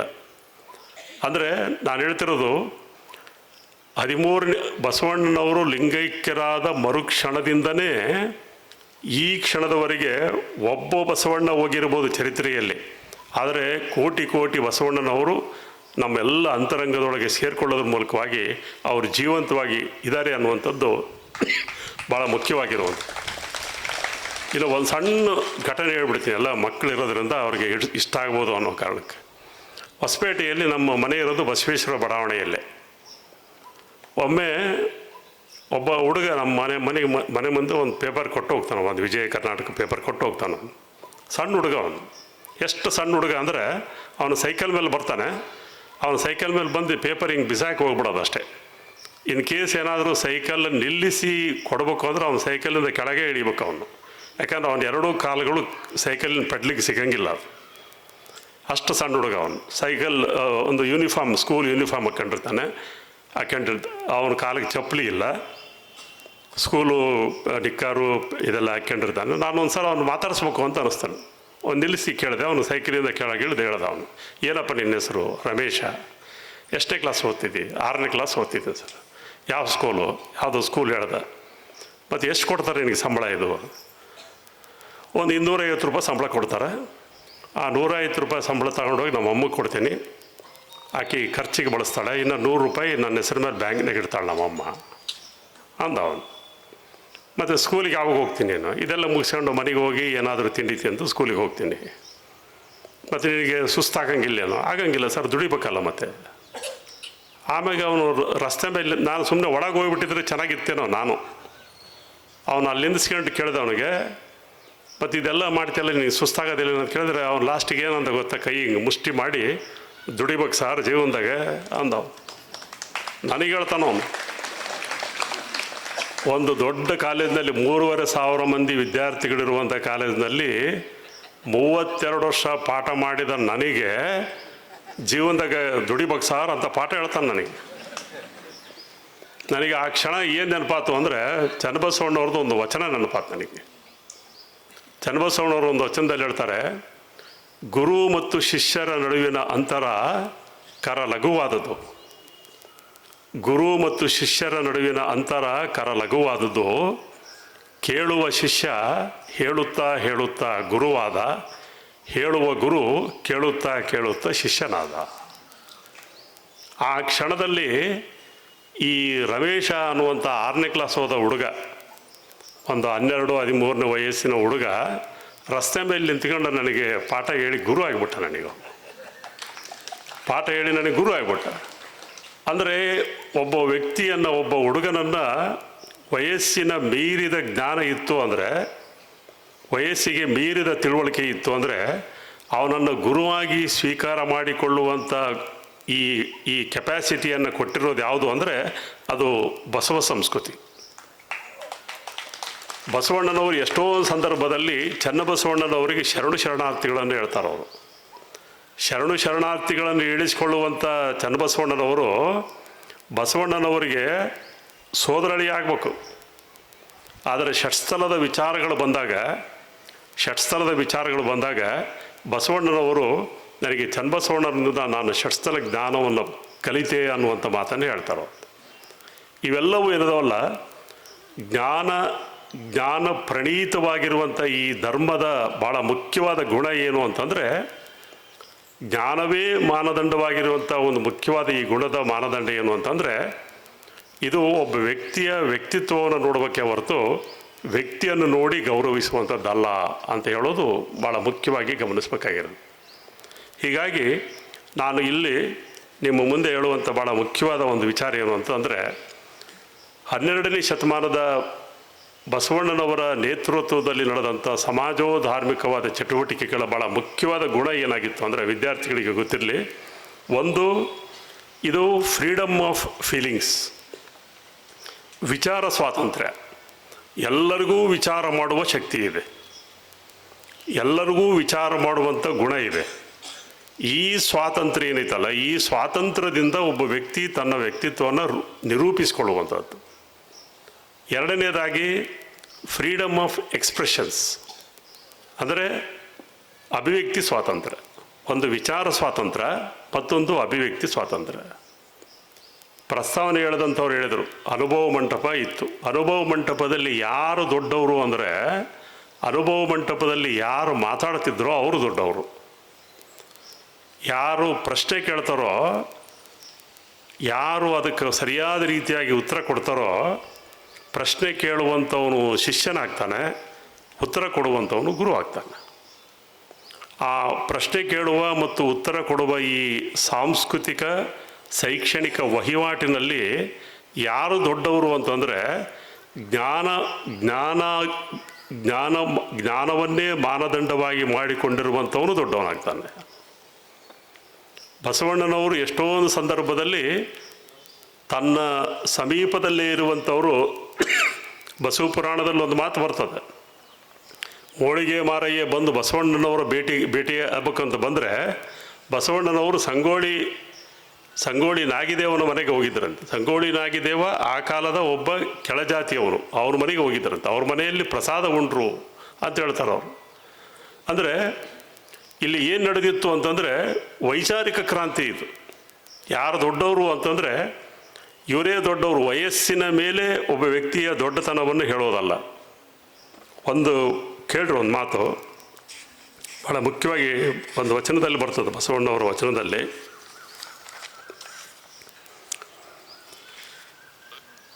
ಹೆಣ್ಣು ಮಾಯಿ ಎಂಬರು. ಬಸವಣ್ಣವ್ರು ಹೇಳ್ತಾರೆ ಹೆಣ್ಣು ಮಾಯಿ ಅಲ್ಲ, ಮಣ್ಣು ಮಾಯಿ ಎಂಬರು. ಬಸವಣ್ಣವ್ರು ಹೇಳ್ತಾರೆ ಮಣ್ಣು ಮಾಯಿ ಅಲ್ಲ. ಹೊನ್ನು ಮಾಯಿ ಎಂಬರು. ಬಸವಣ್ಣನವ್ರು ಹೇಳ್ತಾರೆ ಹೊನ್ನು ಮಾಯಿ ಅಲ್ಲ. ಅಂದರೆ ಬಸವಣ್ಣವ್ರು ಅಂದರೆ ಆ ಕಾಲ ಹೇಳ್ತದೆ. ಹೆಣ್ಣು ಮಾಯಿ ಎಂಬರು ಅಂದರೆ, ಹೆಣ್ಣು ಅಂದರೆ ಅದೊಂದು ಮಾಯೆ. ಅದು ನಮ್ಮ ಮಧ್ಯೆ ಬದುಕಿರುವಂಥ ಒಂದು ಜೀವಕ್ಕೆ ನಾವು ಯಾವುದೋ ಒಂದು ನಮ್ಮ ಭ್ರಮಾತ್ಮಕವಾದ ಡೆಫಿನೇಷನನ್ನು ಕೊಡ್ತಾ ಇದ್ದೀವಿ ನಾವು. ಹೆಣ್ಣು ಮಾಯೆ ಅನ್ನುವಂಥ ಒಂದು ಕಾಲದಲ್ಲಿ ಇದ್ದಂಥವರು ಹೆಣ್ಣು ಮಾಯೆ ಅನ್ನುವಂಥ ಈ ಡೆಫಿನೇಷನನ್ನು ಚೇಂಜ್ ಮಾಡಿದ್ರು, ಒಪ್ಪಲಿಲ್ಲ ಅವರು. ದಿಸ್ ಡೆಫಿನೇಷನ್ ಈಸ್ ರಾಂಗ್ ಅಂದರು.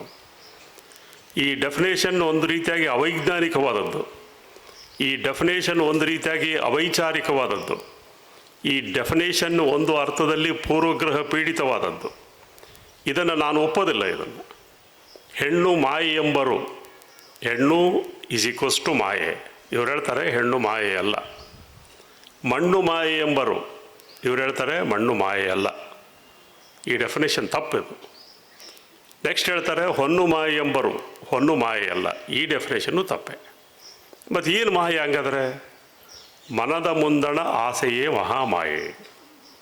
ನಮ್ಮ ಒಳಗೆ ಇರುವಂಥ ದೌರ್ಬಲ್ಯಗಳನ್ನು ಮುಂದೆ ಇಟ್ಕೊಂಡು ನಾವು ಯಾರಿಗೋ ಒಬ್ಬರಿಗೆ ಒಂದು ಆರೋಪ ಮಾಡೋದೈತಲ್ಲ, ಒಂದು ಆರೋಪಿಸುವಂಥದ್ದೈತಲ್ಲ, ಇದು ಪೂರ್ವಗ್ರಹ ಪೀಡಿತವಾದಂಥ ಸಮಾಜದ, ತನ್ನ ಪೂರ್ವದ ಸಮಾಜ ಒಪ್ಪಿಕೊಂಡಿರುವಂಥ ಡೆಫಿನೇಷನ್ಗಳನ್ನು ರಾಂಗ್ ಅಂತ ಹೇಳೋದೈತಲ್ಲ, ಇದಕ್ಕೆ ಒಂದು ನೈತಿಕವಾದ ಶಕ್ತಿ ಬೇಕಾಗ್ತದೆ.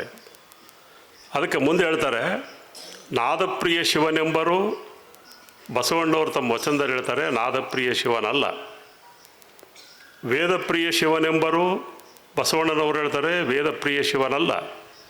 ಅಂದರೆ ನಾದವೇ ಪ್ರಿಯ ಶಿವನಿಗೆ ಅನ್ನುವಂಥ ಒಂದು ನಂಬಿಕೆ ಇತ್ತು, ವೇದವೇ ಪ್ರಿಯ ಅನ್ನುವಂಥ ಒಂದು ನಂಬಿಕೆಯ ಶಿವನ ಪರಿಕಲ್ಪನೆ ಇತ್ತು. ಇವರು ಅವನ್ನು ನಿರಾಕರಿಸ್ತಾರೆ. ಒಬ್ಬ ಸಂಗೀತಗಾರ ಭಾಳ ಚೆನ್ನಾಗಿ ಹಾಡ್ತಿದ್ದು, ಸಂಗೀತದಲ್ಲಿ ಬಹುದೊಡ್ಡ ವಿದ್ವಾಂಸನಾಗಿರುವಂಥವನು ತನ್ನ ವೈಯಕ್ತಿಕ ಬದುಕಿನಲ್ಲಿ ಭ್ರಷ್ಟನಾಗಿದ್ದರೆ ಅಂಥವನನ್ನು ಶಿವ ಒಪ್ಕೊಳ್ತಾನೆ ಅಂತ ಒಂದು ಡೆಫಿನೇಷನ್ ಇತ್ತು.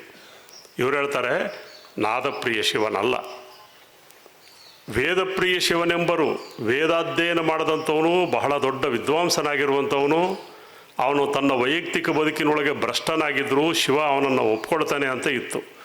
ಬಸವಣ್ಣವ್ರು ಹೇಳ್ತಾರೆ ವೇದಪ್ರಿಯ ಶಿವನಲ್ಲ. ಮತ್ತು ಯಾವ ಪ್ರಿಯ? ಭಕ್ತಿ ಪ್ರಿಯ ನಮ್ಮ ಕೂಡಲ ಸಂಗಮ ದೇವ. ಒಂದು ಹೊಸ ಡೆಫಿನೇಷನ್ ಹೇಳ್ತಾರೆ, ಭಕ್ತಿ ಪ್ರಿಯ ನಮ್ಮ ಕೂಡಲ ಸಂಗಮ ದೇವ. ನೋಡ್ರಿ, ಆಶ್ಚರ್ಯದ ವಿಷಯ ಅಂದರೆ ಇವೆಲ್ಲವೂ ಆ ಕಾಲದಲ್ಲಿ ಯಾವ ರೀತಿಯಾಗಿ ಪ್ರಸಾರ ಆದವು ನಮಗೆ ಗೊತ್ತಿಲ್ಲ ನಮಗೆ. ಆದರೆ ಇವು ಪ್ರಸಾರ ಆಗಿ ಈ ವೈಚಾರಿಕತೆಯನ್ನು ನಂಬಿ ಕಲ್ಯಾಣದಲ್ಲಿ ಸೇರಿಕೊಂಡ್ರಲ್ಲ, ಅದು ಭಾಳ ಮುಖ್ಯವಾಗಿ ಗಮನಿಸ್ಬೇಕಾಗಿರುವಂಥದ್ದು. ಎಲ್ಲೋ ಒಂದು ಕಲ್ಯಾಣದಲ್ಲಿ ಕುತ್ಕೊಂಡು ಮಾತಾಡಿದ್ದು, ನಾವು ಬಿಜಾಪುರದಲ್ಲಿ ಇಲ್ಲಿ ಕುತ್ಕೊಂಡು ಮಾತಾಡಿದ್ದು, ಇವತ್ತು ಮೊಬೈಲ್ ಇದೆ, ಮೈಕ್ ಇದೆ, ಎಲ್ಲ ನಮ್ಮ ಮೀಡಿಯಾಗಳಿದ್ದಾವೆ, ಪಕ್ಕ ರೆಕಾರ್ಡ್ ಮಾಡ್ಕೊಳ್ತೀರಿ, ಗೊತ್ತಾಗ್ಬೋದು ನಮಗೆ. ಆದರೆ ಹಿಂಗೆ ಕುತ್ಕೊಂಡು ಮಾತಾಡಿದ್ದು ಯಾವುದೋ ಒಂದು ದೇಶಕ್ಕೆ ಹೋಗಿ ಅಲ್ಲಿರುವಂಥ ಒಬ್ಬ ಪ್ರಜ್ಞಾವಂತ ನಾಗರಿಕರನ್ನು ಮುಟ್ತಿತ್ತು ಅಂತಂದರೆ ಅದು ಭಾಳ ಆಶ್ಚರ್ಯದ ವಿಷಯ. ನಾನು ಮತ್ತೆ ಹೇಳ್ತೀನಿ, ಮರುಳ ಶಂಕರ ದೇವ ಬಂದಿದ್ದು ಅಫ್ಘಾನಿಸ್ತಾನದಿಂದ ಅಂತ ಹೇಳ್ತಾರೆ.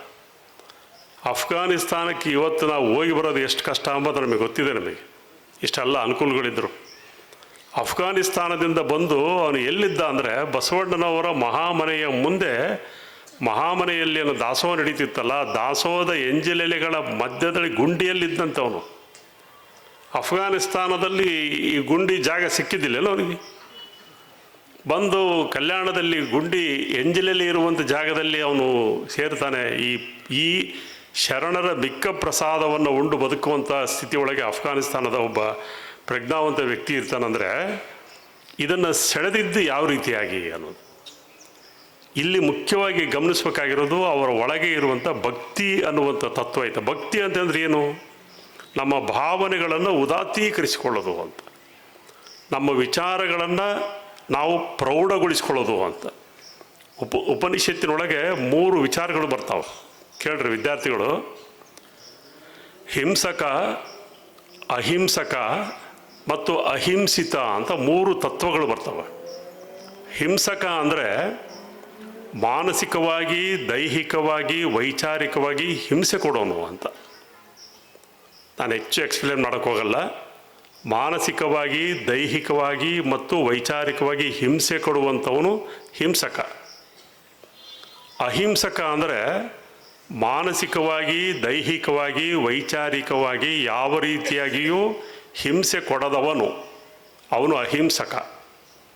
ಇನ್ನೊಂದು ತತ್ವ ಇದೆ, ಅದು ಭಾಳ ಮುಖ್ಯವಾಗಿ ನೀವೆಲ್ಲರೂ ಅಪ್ಲೈ ಮಾಡ್ಕೊಳ್ಬೇಕಾಗಿರೋದು. ಅದೇನು ಅಂದರೆ ಅಹಿಂಸಿತ ಅಂತ. ಅಹಿಂಸಿತ ಅಂದರೆ ಮಾನಸಿಕವಾಗಿ, ದೈಹಿಕವಾಗಿ, ವೈಚಾರಿಕವಾಗಿ ನಾವು ಯಾವುದೇ ರೀತಿಯಾದ ಹಿಂಸೆಗೆ ಒಳಗಾಗದಂತೆ ಇರೋದು. ನಾವು ಯಾವುದೇ ರೀತಿಯಾಗಿ ಹಿಂಸೆಗೆ ಒಳಗಾಗದಂತೆ ಇರೋದು. ನನ್ನನ್ನು ಮೋಸ ಮಾಡಬೇಕು ಅನ್ನೋ ಕಾರಣಕ್ಕೋಸ್ಕರನೇ ನನ್ನನ್ನು ಯಾವುದೋ ನನ್ನ ಮುಂದಿರುವಂಥ ಭ್ರಮಾಲೋಕ ತನ್ನ ವಶಕ್ಕೆ ನನ್ನನ್ನು ತಗೊಳ್ಬೇಕು ಅಂತ ಪ್ರಯತ್ನ ಮಾಡ್ತಿರ್ತದೆ. ಅದಕ್ಕೆ ನಾನು ಒಳಗಾಗದೇ ಇರೋದು. ನನ್ನನ್ನು ತಪ್ಪು ದಾರಿಗೆ ತಗೊಂಡೋಗೋದಕ್ಕೆ ನನ್ನ ಪರಿಸರ ನನಗೆ ತಪ್ಪು ದಾರಿ ಒಳಗೆ ಸೆಳೆಯುವಂಥ ಪ್ರಯತ್ನ ಮಾಡ್ತಿರ್ತದೆ. ಅದಕ್ಕೆ ನನ್ನನ್ನು ತಗೊಂಡೋಗ್ಲಾರ್ದಂಗೆ ಇರುವಂಥದ್ದು. ನಾನು ಆಗಲೇ ಹೇಳ್ದಂಗೆ ನನ್ನ ಒಳಗೆ ಮೌನ ಅಂತಂದರೆ, ಮೌನ ಅಂದರೆ ಸುಮ್ಮನೆ ಕೂತ್ಕೊಳ್ಳೋದು ಮೌನ ಅಲ್ಲ. ನಮ್ಮ ಮನಸ್ಸನ್ನು ಯಾವುದೇ ರೀತಿಯಾದ ಕ್ಷೋಭೆಗೆ ಒಳಗಾಗದಂತೆ ಮಾಡಿಕೊಳ್ಳೋದು ಮೌನ. ನಮ್ಮ ಬುದ್ಧಿಯನ್ನು ಯಾವುದೇ ರೀತಿಯಾದ ಭ್ರಮಾಧೀನಗೊಳಿಸಿಕೊಳ್ಳದಂತೆ ಇರುವಂಥದ್ದು ಮೌನ. ನನ್ನ ಬುದ್ಧಿ ಮತ್ತು ನನ್ನ ಮಾತು, ನನ್ನ ಮನಸ್ಸು ಅದು ನಾನು ಹೇಳ್ದಂಗೆ ಕೇಳಬೇಕದು. ನನ್ನ ಸ್ವಂತಿಕೆ ಇರಬೇಕದು. ಅಂದರೆ ನಾನು ವರ್ತಮಾನದಲ್ಲಿ ಬದುಕಬೇಕು. ನಾನು ಒಂದು 4 ಮಂದಿ ಕುತ್ಕೊಂಡು ಕಟ್ಟೆ ಮೇಲೆ ಮಾತಾಡ್ತಿರ್ತಾರೆ. ಒಂದು 20 ವರ್ಷದ ಕೆಳಗೆ ಹಂಗಾತು, 30 ವರ್ಷದ ಕೆಳಗೆ ಹಂಗಾತು. ಒಬ್ಬರು 20 ವರ್ಷದ ಹಿಂದಿಂದ ಹೇಳಿದ್ರೆ, ಒಬ್ಬರು 40 ವರ್ಷದ ಹಿಂದಿಂದ ಹೇಳ್ತಿರ್ತಾರೆ. ಒಂದು ತಾಸುವರೆಗೆ ಅವ್ರು ಮಾತಾಡಿದ್ದೇನಪ್ಪ ಅಂದರೆ, ಅವರು ವರ್ತಮಾನದಲ್ಲಿ ಕುತ್ಕೊಂಡು ಭೂತಕಾಲದ ವಿಷಯಗಳನ್ನು ಮಾತಾಡಿದ್ರು. ಅವರೆಲ್ಲ ವರ್ತಮಾನದಲ್ಲಿ ಕುತ್ಕೊಂಡು ಭೂತಕಾಲದ ವಿಷಯ ಅಂದರೆ, ಈ ವರ್ತಮಾನ ಐತಲ್ಲಮ್ಮ, ಈ ವರ್ತಮಾನ ಯಾರ್ದು ಅಂದರೆ ಅದು ವರ್ತಮಾನ ನಮ್ಮದದು, ನಂದದು. ಈ ವರ್ತಮಾನ ನಂದದು. ಈ ವರ್ತಮಾನವನ್ನು ನಾನು ನನಗೋಸ್ಕರ ಬಳಸ್ಕೊಳ್ಳೋದು. ನನ್ನ ಯೂಸಿಗೋಸ್ಕರನೇ ಆ ವರ್ತಮಾನ ಇರುವಂಥದ್ದು. ಎಲ್ಲ ಯೋಗಿಗಳು ಹೇಳೋದೇನು ಅಂದರೆ, ನಾವೆಲ್ಲರೂ ವರ್ತಮಾನ ಕಾಲದಲ್ಲಿ ಬದುಕಬೇಕು ಅಂತ. ಆದರೆ ನಾವು ಹಂಗಿಲ್ಲ.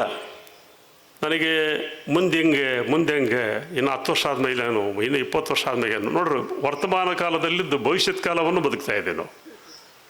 ವರ್ತಮಾನ ಕಾಲದಲ್ಲಿದ್ದು 20 ವರ್ಷದ ಕೆಳಗೆ ಅವ್ನು ನನಗೆ ಹಂಗೆ ಮೋಸ ಮಾಡ್ದ, ಇವನು ಹಿಂಗೆ ಮೋಸ ಮಾಡ್ದ, ಅವನು ಹಂಗೆ ಮಾಡ್ದ ಅಂತ ಹೇಳ್ಕೊಂತ ಆ ಭೂತಕಾಲವನ್ನು, ಅದು ವರ್ತಮಾನ ಕಾಲದಲ್ಲಿ ಬದುಕೀವಿ. ವರ್ತಮಾನ ಕಾಲದಲ್ಲಿ ನಮ್ಮ ಸುತ್ತ ಒಂದು ಹಾವು ಹರಿದಾಡ್ತದೆ. ಈ ಹಾವಿನ ಕಡೆಗೆ ಲಕ್ಷ್ಯನೇ ಇಲ್ಲ ನಮಗೆ. ನಮ್ಮ ಸುತ್ತ ನಾವೇ ಸುತ್ತ ಹಾಕಿಕೊಂಡಿರ್ತಕ್ಕಂಥ ಒಂದು ಪರಿಧಿ ಇದೆ, ಒಂದು ಸರ್ಕಲ್ ಐತೆ. ಆ ಸರ್ಕಲ್ ಬಗ್ಗೆ ನಾವು ಯಾರೂ ಮಾತಾಡ್ತಾನೆ ಇಲ್ಲ. ಯಾವುದೋ ಕಾಲದಲ್ಲಿ ನನಗೆ ಅವನು 20 ರೂಪಾಯಿ ಇಸ್ಕೊಂಡಿದ್ದ, ಅವನು 20 ರೂಪಾಯಿ ಕೊಡವಲ್ಲ ಅಂತೇಳಿ 20 ವರ್ಷದ ಘಟನೆಯನ್ನು ನಾನು ಕೈಯಾಗೆ 1,00,000 ರೂಪಾಯಿ ಹಿಡ್ಕೊಂಡು ಆ 20 ರೂಪಾಯಿ ಬಗ್ಗೆ ವಿಚಾರ ಮಾಡ್ತಿರ್ತೀನಿ.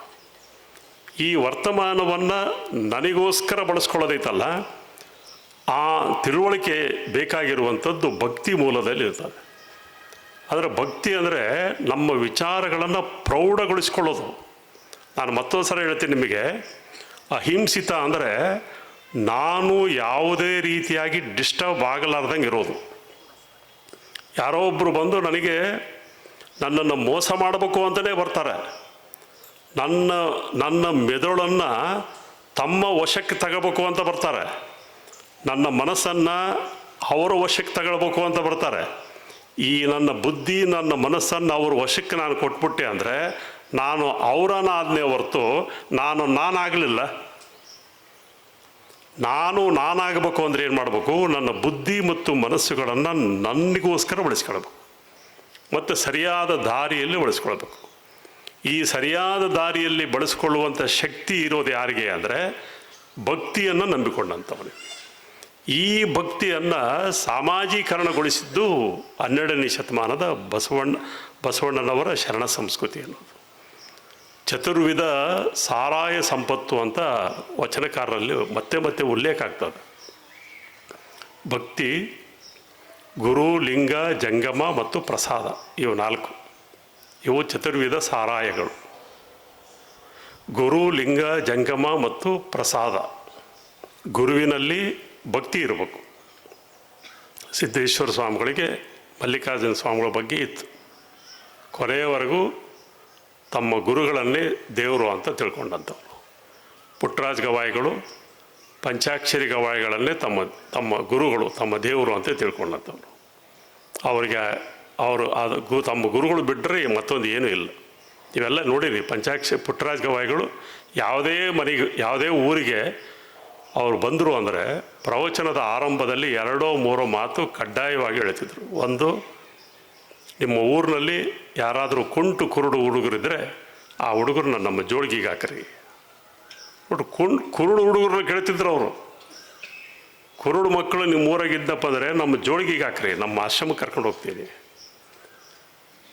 ನಿಮ್ಮ ಊರಿನೊಳಗೆ ಯಾರಾದರೂ ಸಂಗೀತಗಾರರಿದ್ದರೆ ಆ ಸಂಗೀತಗಾರರನ್ನು ನಮ್ಮ ಜೋಳಿಗೆಗೆ ಹಾಕ್ರಿ, ಅವ್ರಿಗೆ ಸಂಗೀತ ಕಲಿಸ್ಕೊಡ್ತೀವಿ. ಸಂಗೀತಕ್ಕೆ ಎಂಥ ಒಂದು ಶಕ್ತಿ ಇತ್ತು ಅಂದರೆ, ಸಂಗೀತವನ್ನು ಸ್ವಲ್ಪ ಸರಿಯಾಗಿ ಕೇಳ್ರಿ, ಸಂಗೀತವನ್ನು ಭಕ್ತಿಯಾಗಿ ಪರಿವರ್ತನೆ ಮಾಡಿದವರು ಪುಟ್ಟರಾಜ ಗವಾಯಿಗಳು. ಸಂಗೀತಕ್ಕೆ ಒಂದು ಭಕ್ತಿಯ ಶಕ್ತಿಯನ್ನು ಕೊಟ್ಟಂಥವರು ಪುಟ್ಟರಾಜ ಗವಾಯಿಗಳು. ಹಾನಗಲ್ ಕುಮಾರಸ್ವಾಮಿಗಳು ಸ್ವತಃ ಹೇಳ್ತಾರೆ, ಹಾನಗಲ್ ಕುಮಾರಸ್ವಾಮಿಗಳು ಹೇಳ್ತಾರೆ, ನನ್ನ ಈ ಜೀವಶಕ್ತಿಗಿಂತ ನಿನ್ನ ನಾದಶಕ್ತಿನೇ ದೊಡ್ಡದು ಅಂತ. ನನ್ನ ಜೀವಶಕ್ತಿ ಒಂದು ದಿವಸ ಈ ಮಣ್ಣಾಗಿ ಹೋಗ್ಬಿಡ್ತದೆ, ಆದರೆ ನಿನ್ನ ನಾದಶಕ್ತಿ ಐತಲ್ಲ ಅದು ಶಾಶ್ವತವಾಗಿ ಉಳಿತದೆ. ಹೀಗೆ ನಮ್ಮ ವಿಚಾರಗಳನ್ನು, ನಮ್ಮ ಭಾವನೆಗಳನ್ನು ಉದಾತ್ತೀಕರಿಸಿಕೊಳ್ಳುವಂತಹ, ಆ ಶಕ್ತಿಯನ್ನು ಕೊಡುವಂತಹ, ವೈಚಾರಿಕತೆಯನ್ನು ಗಟ್ಟಿಗೊಳಿಸುವಂಥ ಕೆಲಸ ಮಾಡೋದು ಯಾವುದಪ್ಪ ಅಂದರೆ ಭಕ್ತಿ ಅಂತ. ಆ ಭಕ್ತಿ ಗುರುವಿನ ಬಗ್ಗೆ ಇರಬೇಕು, ಗುರುವಿನಲ್ಲಿ ಇರಬೇಕು. ಗುರು ಅಂದರೆ ಯಾರು? ನಮ್ಮ ಅಜ್ಞಾನವನ್ನು ತೊಲಗಿಸುವಂಥವನು, ನಮ್ಮ ಕಣ್ಣಿಗೆ ಇರುವಂಥ ಪೊರೆಯನ್ನು ಕಳಚುವಂಥವನು. ನಮಗೆ ಏನು ಕಾಣಿಸ್ತದಲ್ಲ ಈ ಲೋಕವಸ್ತು, ಈ ಲೋಕವಸ್ತುವಿನೊಳಗೆ ಮತ್ತೊಂದು ವಸ್ತು ಇದೆ, ಆ ರಸವಸ್ತು. ಆ ರಸವಸ್ತುವಿನ ದರ್ಶನ ಮಾಡಿಸುವಂಥವನು ಗುರು. ಆ ಗುರುವಿನಲ್ಲಿ ಭಕ್ತಿ ಇರಬೇಕು. ಲಿಂಗದಲ್ಲಿ ನಿಷ್ಠೆ ಇರಬೇಕು. ಲಿಂಗ ಅಂದರೆ ಅರಿವು. ನನಗೊಂದು ಕಾನ್ಫಿಡೆನ್ಸ್ ಇದೆ, ನನ್ನನ್ನು ಯಾವ ರೀತಿಯಾಗಿಯೂ ಯಾರೂ ಈ ನಿಷ್ಠೆಯಲ್ಲಿ ಬದಲಿಸಲಾರದಂತೆ ಇರುವಂಥವ್ರು ಏನೈತಲ್ಲ, ಆ ಲಿಂಗದಲ್ಲಿ ನಿಷ್ಠೆ ಇಟ್ಕೊಳ್ಳುವಂಥದ್ದು. ಗುರು, ಲಿಂಗ. ಜಂಗಮ ಅಂದರೆ ದಾಸೋಹ. ಜಂಗಮಕ್ಕೆ ದಾಸೋಹ ಮಾಡೋದು. ನಾವು ಋಣಮುಕ್ತರಾಗಬೇಕು. ಮತ್ತೆ ಹುಟ್ಟೋದಿಲ್ಲ ನಾವು. ಈ ತಿಂಗಳು ಒಂದು 5,000 ರೂಪಾಯಿ ಕೊಡು, ಮುಂದಿನ ಜನ್ಮದ ಕೊಡ್ತೀನಿ ಅನ್ನೋಕ್ಕೆ ಬರೋಂಗಿಲ್ಲ. ಮುಂದಿನ ಜನ್ಮ ಅಂತ ಒಂದಿಲ್ಲ. ಮತ್ತೆ ಹುಟ್ಟೋದಿಲ್ಲ ನಾವ್ಯಾರು. ಈ ಜಂಗಮಕ್ಕೆ ದಾಸೋಹ ಮಾಡಬೇಕು. ದಾಸೋಹ ಮಾಡೋದ್ರ ಮೂಲಕವಾಗಿ ಋಣಮುಕ್ತರಾಗಬೇಕು. ಸಿದ್ದೇಶ್ವರ ಸ್ವಾಮಿಗಳು ಋಣಮುಕ್ತರಾದರು, ಮಲ್ಲಿಕಾರ್ಜುನ ಸ್ವಾಮಿಗಳು ಋಣಮುಕ್ತರಾದರು. ನೋಡ್ರಿ, ನಮಗೆ ಯಾವ ರೀತಿಯಾದ ರಕ್ತ ಸಂಬಂಧವೂ ಇರದಂಥ ಸಿದ್ದೇಶ್ವರ ಸ್ವಾಮಿಗಳ ಬಗ್ಗೆ ಇಲ್ಲಿ ಮಾತಾಡ್ತಿದ್ದೀವಿ ನಾವೆಲ್ಲ. ಯಾವ ರೀತಿಯಾಗಿಯೂ ರಕ್ತ ಸಂಬಂಧ ಇಲ್ಲದಂಥ ಬಸವಣ್ಣನವರ ಬಗ್ಗೆ ಮಾತಾಡ್ತಿದ್ದೀವಿ. ಯಾವ ರೀತಿಯಾಗಿಯೂ ರಕ್ತ ಸಂಬಂಧ ಇಲ್ಲದಂಥ ನಮ್ಮ ಪೂರ್ವ ಸೂರಿಗಳ ಬಗ್ಗೆ ನಾವು ಮಾತಾಡ್ತಿದ್ವಿ. ಅದರ ಅರ್ಥ ಏನು? ನಮ್ಮ ಮುಂದೆ ಇರುವಂಥ ಈ ಸಮಾಜಕ್ಕೆ ಒಂದು ದಾಸೋಹದ ಮೂಲಕವಾಗಿ ಋಣ ತೀರಿಸುವಂಥ ಕೆಲಸ ಮಾಡಬೇಕಾಗಿದೆ. ಇನ್ನು ಕೊನೆಯದಾಗಿ ಪ್ರಸಾದ ಸಿದ್ಧಿ ಅನ್ನೋದು. ಪ್ರಸಾದ ಅಂದರೆ ವಾಟ್ ಈಸ್ ಕಾಲ್ಡ್ ಪ್ರಸಾದ? ಪ್ರಸಾದ ಅಂದರೆ ಪೌಷ್ಟಿಕವಾಗಿರೋದು, ಪರಿಶುದ್ಧವಾಗಿರೋದು, ರುಚಿಕಟ್ಟಾಗಿರೋದು ಪ್ರಸಾದ ಅಲ್ಲ. ದುಡಿದು ಉಣ್ಣೋದೈತಲ್ಲ ಅದು ಪ್ರಸಾದ. ನೀವು ವಿದ್ಯಾರ್ಥಿಗಳು ದಾರಿ ಒಳಗೆ ಹೋಗ್ಬೇಕಾದ್ರೆ ಒಂದು 500 ರೂಪಾಯಿ ನೋಟ್ ಬಿದ್ದಿರ್ತದೆ. ನೀವು ನಾಳೆ ಕಷ್ಟಪಟ್ಟು ದುಡಿದು ಒಂದು ದಿವಸ ಒಂದು 10 ರೂಪಾಯಿ ಸಂಪಾದನೆ ಮಾಡ್ತೀರಿ. ಆ 500 ರೂಪಾಯಿಗಿಂತ ಈ 10 ರೂಪಾಯಿ ಐತಲ್ಲ, 10 ರೂಪಾಯಿ ಮ್ಯಾಥಮೆಟಿಕ್ಸ್ನಲ್ಲಿ 10 ರೂಪಾಯಿ ಬೆಲೆ ಕಡಿಮೆ ಇರ್ಬೋದು, ಆದರೆ ಕಾಯಕ ಸಿದ್ಧಾಂತದಲ್ಲಿ 500 ರೂಪಾಯಿಗಿಂತ 10 ರೂಪಾಯಿನೂ ದೊಡ್ಡದು. 500 ರೂಪಾಯಿದ್ದು ರೇಟ್ ಅದು, ಅದಕ್ಕೆ ರೇಟ್ ಇರ್ತದೆ. ಆದರೆ ನಿಮ್ಮ ಕೈಗಿರೋ 10 ರೂಪಾಯಿಗೆ ಒಂದು ಬೆಲೆ ಇರ್ತದೆ, ಮೌಲ್ಯ ಇರ್ತದೆ. That is rate, this is value. 10 ರೂಪಾಯಿ, ಈ 10 ರೂಪಾಯಿಗೆ ನಿಮಗೆ ಒಂದು ಅಧಿಕಾರ ಇರ್ತೈತಿ, ಇದು ನಂದು ಅಂತ ಹೇಳ್ಕೊಳ್ಳೋಕ್ಕೆ. ಆದರೆ 5 ರೂಪಾಯಿಗೆ ಅಧಿಕಾರ ಇರೋಂಗಿಲ್ಲ, 500 ರೂಪಾಯಿಗೆ ಅಧಿಕಾರ ಇರೋಂಗಿಲ್ಲ. 500 ರೂಪಾಯಿ ದಾರಿಗೆ ಬಿದ್ದಿತ್ತಂದರೆ ಮೊದಲು ಏನು ಕೆಲಸ ಮಾಡ್ತೀರಿ ನೀವು? ಆ 500 ರೂಪಾಯಿ ದಾರಿಗೆ ಬಿದ್ದಿತ್ತು 500 ರೂಪಾಯಿ ಅಂದರೆ ಮೊದಲು ಮಾಡೋ ಕೆಲಸ ಏನಪ್ಪ ಅಂದ್ರೆ ಸುತ್ತಮುತ್ತ ನೋಡ್ತೀರಿ ನೀವು. ಯಾಕಂದ್ರೆ ನಿಮ್ದು ಅಲ್ಲಲ್ಲ ದುಡ್ಡು, ಅದು ಸುತ್ತಮುತ್ತ. ನಿಮ್ಮದೇ 10 ರೂಪಾಯಿ ಬಿದ್ದಿತ್ತು ಅಂದರೆ ಸುತ್ತಮುತ್ತ ನೋಡೋಂಗಿಲ್ಲ ನೀವು. ಅದು ಬಗ್ಗೆ ಧೈರ್ಯವಾಗಿ ತಗೊಳ್ತೀವಿ. 500 ರೂಪಾಯಿ ತಗೋಬೇಕಾದಾಗ ಸುತ್ತಮುತ್ತ ನೋಡಿ ಅದ್ರ ಮೇಲೆ ಕಾಲಿಟ್ಟು ಮೇಲೆ ಕೈ ಹಾಕಿ ತಗೊಂಡು ಗೊತ್ತಾಗಲ್ಲ ನನಗೆ ಜಂಬಿ, ಯಾಕಂದರೆ ಅದು ನಮ್ಮದಲ್ಲ. ಅದು ಈ ದುಡ್ಡನ್ನು ಪ್ರಸಾದ ಅಂತ ಕರೆಯೋದಿಲ್ಲ ಶರಣರು. ಪ್ರಸಾದ ಸಿದ್ಧಿ, ಪ್ರಸಾದಕ್ಕೆ ಒಂದು ಸಿದ್ಧಿ ಇದೆ. ಈ ಪ್ರಸಾದ ಸಿದ್ಧಿ ಮಾಡ್ಕೊಳ್ಳೋದು ಗುರು, ಲಿಂಗ, ಜಂಗಮ, ಪ್ರಸಾದ. ಈ 5 ಬಗ್ಗೆ ಒಂದು ಸ್ಪಷ್ಟವಾದ ಮಾಹಿತಿಯನ್ನು ಕೊಡ್ತಾರೆ. ಇದು ಕೇವಲ ಲಿಂಗಾಯತ ಧರ್ಮಕ್ಕೆ, ಶರಣ ಸಂಸ್ಕೃತಿಗೆ, ಕರ್ನಾಟಕದಲ್ಲಿ ಬಸವ ಕಲ್ಯಾಣದಲ್ಲಿ ಅಷ್ಟೇ ಹೇಳಬೇಕು ಅಂತಲ್ಲ, ಇದು ಜಗತ್ತಿನ ಯಾವುದೇ ದೇಶದಲ್ಲೂ ಹೇಳಬಹುದಾದ ಒಂದು ದೊಡ್ಡ ತತ್ವ ಇದು. ಪಾಕಿಸ್ತಾನದಂಥ ದೇಶದಲ್ಲೂ ಇದನ್ನು ಹೇಳಬಲ್ಲೆ, ನಾನು ಹೇಳಿ ಸಮರ್ಥನೆ ಮಾಡ್ಕೋಬಲ್ಲೆ. ಚೀನಾದಂಥ ಕಮ್ಯುನಿಸ್ಟ್ ದೇಶದಲ್ಲಿ ಈ 4 ತತ್ವಗಳನ್ನು ಹೇಳಿ ಸಮರ್ಥನೆ ಮಾಡಿಕೊಂಡು ದಕ್ಕಿಸ್ಕೊಳ್ಳಬಲ್ಲೆ. ಅಂದರೆ ಇದು ಸಾರ್ವಕಾಲಿಕವಾದ ಮತ್ತು ವಿಶ್ವಮಾನ್ಯವಾದ ತತ್ವಗಳನ್ನು 12ನೇ ಶತಮಾನದ ಶರಣರು ಹೇಳಿದರು ಅನ್ನೋದು ಭಾಳ ಮುಖ್ಯವಾಗಿ ಗಮನಿಸಬೇಕಾಗಿರುವುದು. ಜೇಡರ ದಾಸಿಮಯ್ಯ ಒಂದು ಮಾತು ಹೇಳ್ತಾನೆ. ಜೇಡರ ದಾಸಿಮಯ್ಯನನ್ನು ನಾವು ವಚನಕಾರರಲ್ಲಿಯೇ ಮೊದಲನೇ ವಚನಕಾರ ಅಂತ ಕರಿತೀವಿ ನಾವು. ಒಂದು ಮಾತು ಹೇಳ್ತಾನೆ, ಕೇಳ್ರಿ. ಕರಿಯ ನಿತ್ತಡೆ ಒಲ್ಲೆ, ಸಿರಿಯ ನಿತ್ತಡೆ ಒಲ್ಲೆ, ಹಿರಿದಪ್ಪ ರಾಜ್ಯವು ನಿತ್ತಡೆ ಒಲ್ಲೆ, ನಿಮ್ಮ ಶರಣರ ಸುಳ್ಳುಡಿಯನು ಒಂದು ಅರಗಳಿಗೆ ಇತ್ತಡೆ ನಿಮ್ಮ ನಿತ್ಯ ಕಾಣ ರಾಮನಾಥ. ಜೇಡರ ದಾಸಿಮಯ್ಯ ಪ್ರತಿ ದಿವಸ ಬಟ್ಟೆಯನ್ನು ನೇಯ್ದು ಅದನ್ನು ಕಲೆಕ್ಟ್ ಮಾಡ್ಕೊಂಡು ಮಾರ್ಕೆಟ್ನಲ್ಲಿ ಹೋಗಿ ಮಾರಾಟ ಮಾಡಿ ಅದರಿಂದ ಬಂದಂಥ ಉತ್ಪನ್ನದಲ್ಲಿ ಜಂಗಮ ದಾಸೋಹ ಮಾಡಿ ಭಕ್ತಿಯಿಂದ ಬದುಕಿದಂಥ ಒಬ್ಬ ವ್ಯಕ್ತಿ. ಆತ ಹೇಳ್ತಾನೆ, ಕರಿಯ ನಿತ್ತಡೆ ಒಲ್ಲೆ, ನೀವು ಆನೆ ಕೊಡ್ತೀರಿ ಅಂದ್ರೆ ನಾನು ಬೇಡ ಅಂತ ಹೇಳ್ತೀನಿ. ಇವತ್ತಿನ ಅರ್ಥದಲ್ಲಿ ಆನೆ ಅಂದರೆ ಒಂದು ದೊಡ್ಡ ವೆಹಿಕಲ್ ಕೊಡ್ತೀರಿ ಅಂದರೆ BMW ಕಾರ್ ಕೊಡ್ತೀನಿ ಅಂದ್ರೆ ನಾನು ಬೇಡ ಅಂತ ಹೇಳ್ತೀನಿ. ಕರಿಯ ನಿತ್ತಡೆ ಒಲ್ಲೆ, ಸಿರಿಯ ನಿತ್ತಡೆ ಒಲ್ಲೆ, ಸಂಪತ್ತು ಕೊಡ್ತೀರಿ, ಹಣ ಕೊಡ್ತೀರಿ ಅಂದ್ರೆ ನಾನು ಬೇಡ ಅಂತ ಹೇಳ್ತೀನಿ. ಹಿರಿದಪ್ಪ ರಾಜ್ಯವು ನಿತ್ತಡೆ ಒಲ್ಲೆ, ಒಂದು ದೊಡ್ಡದು ಬೆಂಗಳೂರಿಗೆ ಒಂದು ದೊಡ್ಡ ಸೈಟ್ ಕೊಡಿಸ್ತೀನಿ ಅಂದರೆ ಬೇಡ ಅಂತ ಹೇಳ್ತೀನಿ.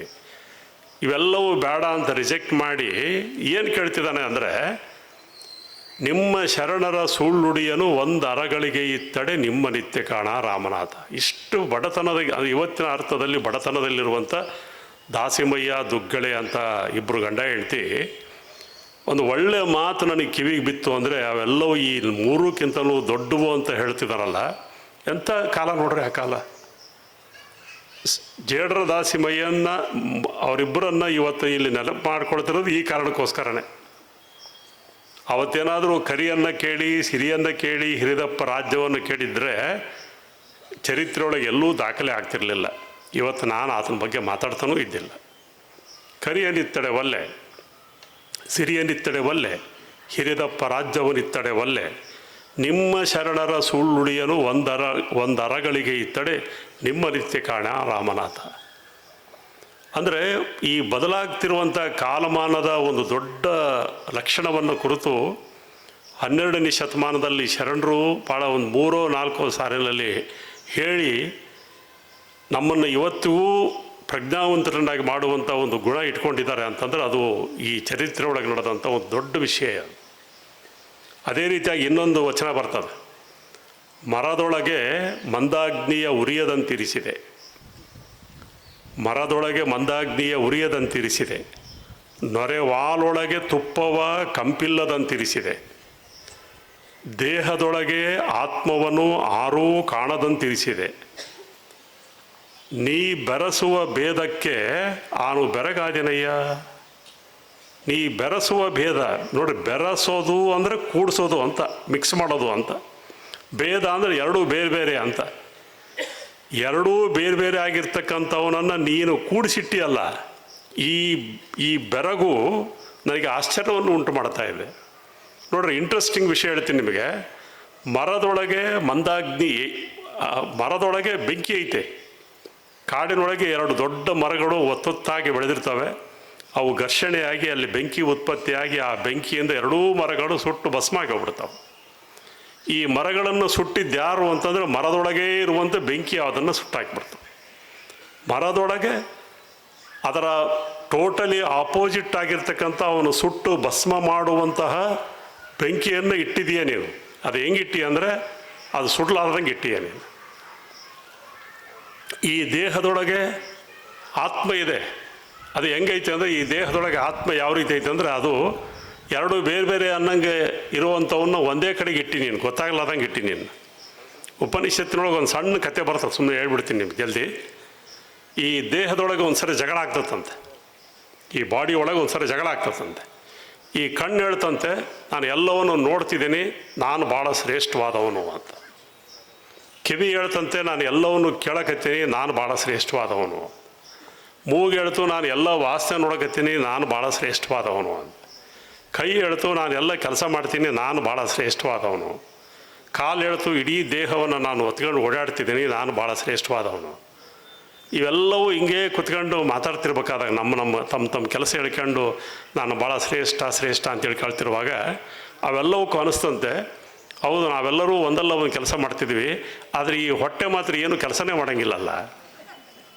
ಒಂದು ದೂರದಲ್ಲಿ ಮರದಾಗ ಒಂದು ಹಣ್ಣು ನೋಡ್ತು ಅಂದರೆ ಈ ಕಣ್ಣು ನೋಡ್ತವೆ, ಈ ದೇಹ ಅಲ್ಲಿವರೆಗೆ ಹೊತ್ಕೊಂಡು ಹೋಗ್ತದೆ, ಎರಡೂ ಕಾಲುಗಳು ಈ ಕೈಯಿಂದ ಕಿತ್ಕೊಂಡು ಹಲ್ಲಿಂದ ಜಗದು ನಾಲ್ಗಿಯಿಂದ ರುಚಿ ನೋಡಿ ಇಲ್ಲಿ ಒಳಗೆ ಹೋದ ಮೇಲೆ ಈ ಹಣ್ಣಿನ ರುಚಿನೇ ಗೊತ್ತಾಗಂಗಿಲ್ಲ ನಮಗೆ. ಮುಂದೆ ಇದ್ದಾಗೂ ಗೊತ್ತಾಗಂಗಿಲ್ಲ, ಇಲ್ಲಿ ಒಳಗೆ ಹೋದ್ಮೇಲೂ ಗೊತ್ತಾಗಂಗಿಲ್ಲ. ಈ ನಾಲ್ಗೆ 2.5-3 ಇಂಚಿನ ನಾಲ್ಗೆ ಮ್ಯಾಗ ಅಷ್ಟೇ ಅದರ ರುಚಿ ಗೊತ್ತು ನಮಗೆ. ಈ ನಾಲಿಗೆಯನ್ನು ತೃಪ್ತಿಪಡಿಸೋಕ್ಕೋಸ್ಕರ ಇಷ್ಟೆಲ್ಲ ನಾವು ಕೆಲಸ ಮಾಡಕತ್ತೀವಿ ನಾವು. ಅದಕ್ಕೆ ನಾವು ಒಂದು ಕೆಲಸ ಮಾಡೋಣ, ಇನ್ಮೇಲೆ ಈ ಹೊಟ್ಟೆಗೆ ಏನು ಕಳ್ಸೋದು ಬೇಡ, ಹೊಟ್ಟೆಗೇನು ಕಳ್ಸೋದು ಬೇಡ ಅಂತ ಕಳ್ಸೋದು ಬಿಟ್ಬಿಟ್ಟು 1 ದಿವಸ ಆಯಿತು, 2 ದಿವಸ ಆಯಿತು, 3ನೇ ದಿವಸಕ್ಕೆ ಕಾಲಿಗೆ ಎದ್ದಡಕ್ಕೆ ಶಕ್ತಿ ಇಲ್ಲಾರ್ದಂಗೆ ಆಯಿತು, ಕಣ್ಣು ಕಾಣಿಸ್ಲಾರ್ದಂಗೆ ಆಯಿತು, ಕಿವಿ ಸರಿಯಾಗಿ ಕೇಳಿಸ್ಲಾರ್ದಂಗೆ ಆಯಿತು. ಯಾಕಂದರೆ ಹೊಟ್ಟೆಗೆ ಊಟ ಇಲ್ಲ. ಅವಾಗ ಹೊಟ್ಟೆ ಹೇಳ್ತಂತೆ ಈಗ ಗೊತ್ತಾಯ್ತಾ ಯಾರು ಶ್ರೇಷ್ಠವಾದವರು ಅಂತ.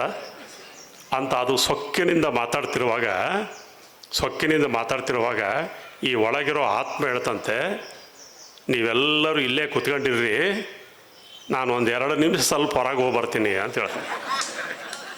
ನೀವೆಲ್ಲರೂ ಇಲ್ಲಿ ಕೂತ್ಕೊಂಡಿರಿ, 2 ನಿಮಿಷ ನಾನು ಹೊರಗೆ ಹೋಗ್ಬರ್ತೀನಿ ಅಂತ. ಅದು ಯಾವಾಗ ತುದಿಗೆ ಬಂದಾಗ ಇವೆಲ್ಲವೂ ಚಡ್ಪಡಿಸೋಕ್ಕೆ ಶುರುವಾಯ್ತಂತೆ. ನೋಡ್ರಿ, ಈ ದೇಹದೊಳಗಿರುವ ಆತ್ಮ ಯಾರ ಕಣ್ಣಿಗೂ ಕಾಣಿಸಂಗಿಲ್ಲ, ದೇಹ ಕಾಣಿಸ್ತದೆ. ಮರ ಕಾಣಿಸ್ತದೆ, ಮರದೊಳಗಿರೋ ಬೆಂಕಿ ಕಾಣಿಸಂಗಿಲ್ಲ. ಹಾಲು ಕಾಣಿಸ್ತದೆ, ಹಾಲಿನೊಳಗಿರೋ ತುಪ್ಪ ಕಾಣಿಸಂಗಿಲ್ಲ. ದೇಹ ಕಾಣಿಸ್ತಾ ಇದೆ, ದೇಹದೊಳಗಿರುವಂಥ ಆತ್ಮ ಕಾಣಿಸ್ತಾ ಇಲ್ಲ. ಅಂದರೆ ಗೋಚರ ವಸ್ತುಗಳನ್ನು ನಿಯಂತ್ರಿಸುವ ಶಕ್ತಿ ಯಾರಿಗೈತೆ ಅಂದರೆ ಅಗೋಚರವಾದ ಮತ್ತೊಂದು ಶಕ್ತಿಗೈತೆ. ಈ ಗೋಚರ ಮತ್ತು ಅಗೋಚರ ಶಕ್ತಿಗಳ ಮಧ್ಯೆ ಇರುವಂಥ ಈ ಸಣ್ಣ ಲೈನ್ ಏನೈತಲ್ಲ, ಈ ಸಣ್ಣ ಲೈನನ್ನು ಜೇಡರ ದಾಸಿಮಯ್ಯ ಕಂಡಿದ್ದ. ಅದಕ್ಕೆ ಜೇಡರ ದಾಸಿಮಯ್ಯ ಹೇಳ್ತಾನೆ, ನೀ ಬೆರೆಸುವ ಭೇದಕ್ಕೆ ಆನು ಬೆರಗಾದೆನಯ್ಯ. ಇದು ನಮ್ಮ ವೈಚಾರಿಕ ನೆಲೆಗೆ ಕೊಟ್ಟಂಥ ಒಂದು ದೊಡ್ಡ ವಿಶಿಷ್ಟವಾಗಿರ್ತಕ್ಕಂಥ ಒಂದು ಗುಣ ಅಂತ ನನಗೆ ಇವತ್ತು ಅನ್ನಿಸ್ತದೆ. ಹೀಗಾಗಿ ನಾನು ಕೊನೆಯದಾಗಿ ನನ್ನ ಮಾತುಗಳನ್ನು ಮುಗಿಸ್ತೀನಿ. ಅದಕ್ಕಿಂತ ಕೊನೆಗೆ ಒಂದು ಮಾತು ಹೇಳ್ತೀನಿ. ಕರ್ನಾಟಕ ಸರ್ಕಾರ ಕರ್ನಾಟಕದ ಸಾಂಸ್ಕೃತಿಕ ನಾಯಕನನ್ನಾಗಿ ಬಸವಣ್ಣನವ್ರನ್ನ ಆಯ್ಕೆ ಮಾಡಿದ್ದು ಸರಿಯೇ. ಆದರೆ 17ನೇ ಶತಮಾನದಲ್ಲಿ ಹುಲಕುಂದ ಭೀಮಕವಿ ಅನ್ನುವಂಥ ಒಬ್ಬ ತತ್ವಪದಕಾರ ಆಗಲೇ ಬಸವಣ್ಣನನ್ನು ಸಾಂಸ್ಕೃತಿಕ ನಾಯಕನನ್ನಾಗಿ ಮಾಡಿಬಿಟ್ಟಿದ್ದಾನೆ. ಆಗಲೇ ಕನ್ನಡ ನಾಡಿನ ಹಿರಿಯಣ್ಣ ಬಸವಣ್ಣ ಅಂತ ಹೇಳ್ತಾನಲ್ಲ. ಕಲ್ಯಾಣದ ಬಸವಣ್ಣ ಅನ್ಬೋದಾಗಿತ್ತು, ಆದರೆ ಕನ್ನಡ ನಾಡಿನ ಹಿರಿಯಣ್ಣ ಬಸವಣ್ಣ ಅಂತ ಹುಲಕುಂದ ಭೀಮಕವಿ ಅನ್ನುವಂಥ ಒಬ್ಬ ರಾಯಚೂರು ಭಾಗದ ಒಂದು ಸಣ್ಣ ಹಳ್ಳಿಯ ಒಬ್ಬ ತತ್ವಪದಕಾರ ಈ ಮಾತನ್ನು ಹೇಳ್ತಾನೆ ಅಂದರೆ ಎಷ್ಟು ದೊಡ್ಡ ಮಾತು ನೋಡ್ರಿ ಇದು. ಅಷ್ಟ್ಯಾಕೆ 12ನೇ ಶತಮಾನದಲ್ಲಿ ಬಸವಣ್ಣನವರ ಎದುರಿಗೇ ಇರುವಂಥ ಅಲ್ಲಮಪ್ರಭು ಬಸವಣ್ಣನ ಬಗ್ಗೆ ಏನು ಹೇಳ್ತಾನೆ ಅಂದರೆ, ಬಸವಣ್ಣ ನೀನು ಯುಗದ ಉತ್ಸಾಹ ಅಂತ ಹೇಳ್ತಾನೆ. ಯುಗದ ಉತ್ಸಾಹ, ಒಂದು ಯುಗಕ್ಕೆ ಉತ್ಸಾಹ ತುಂಬುವಂಥವನು.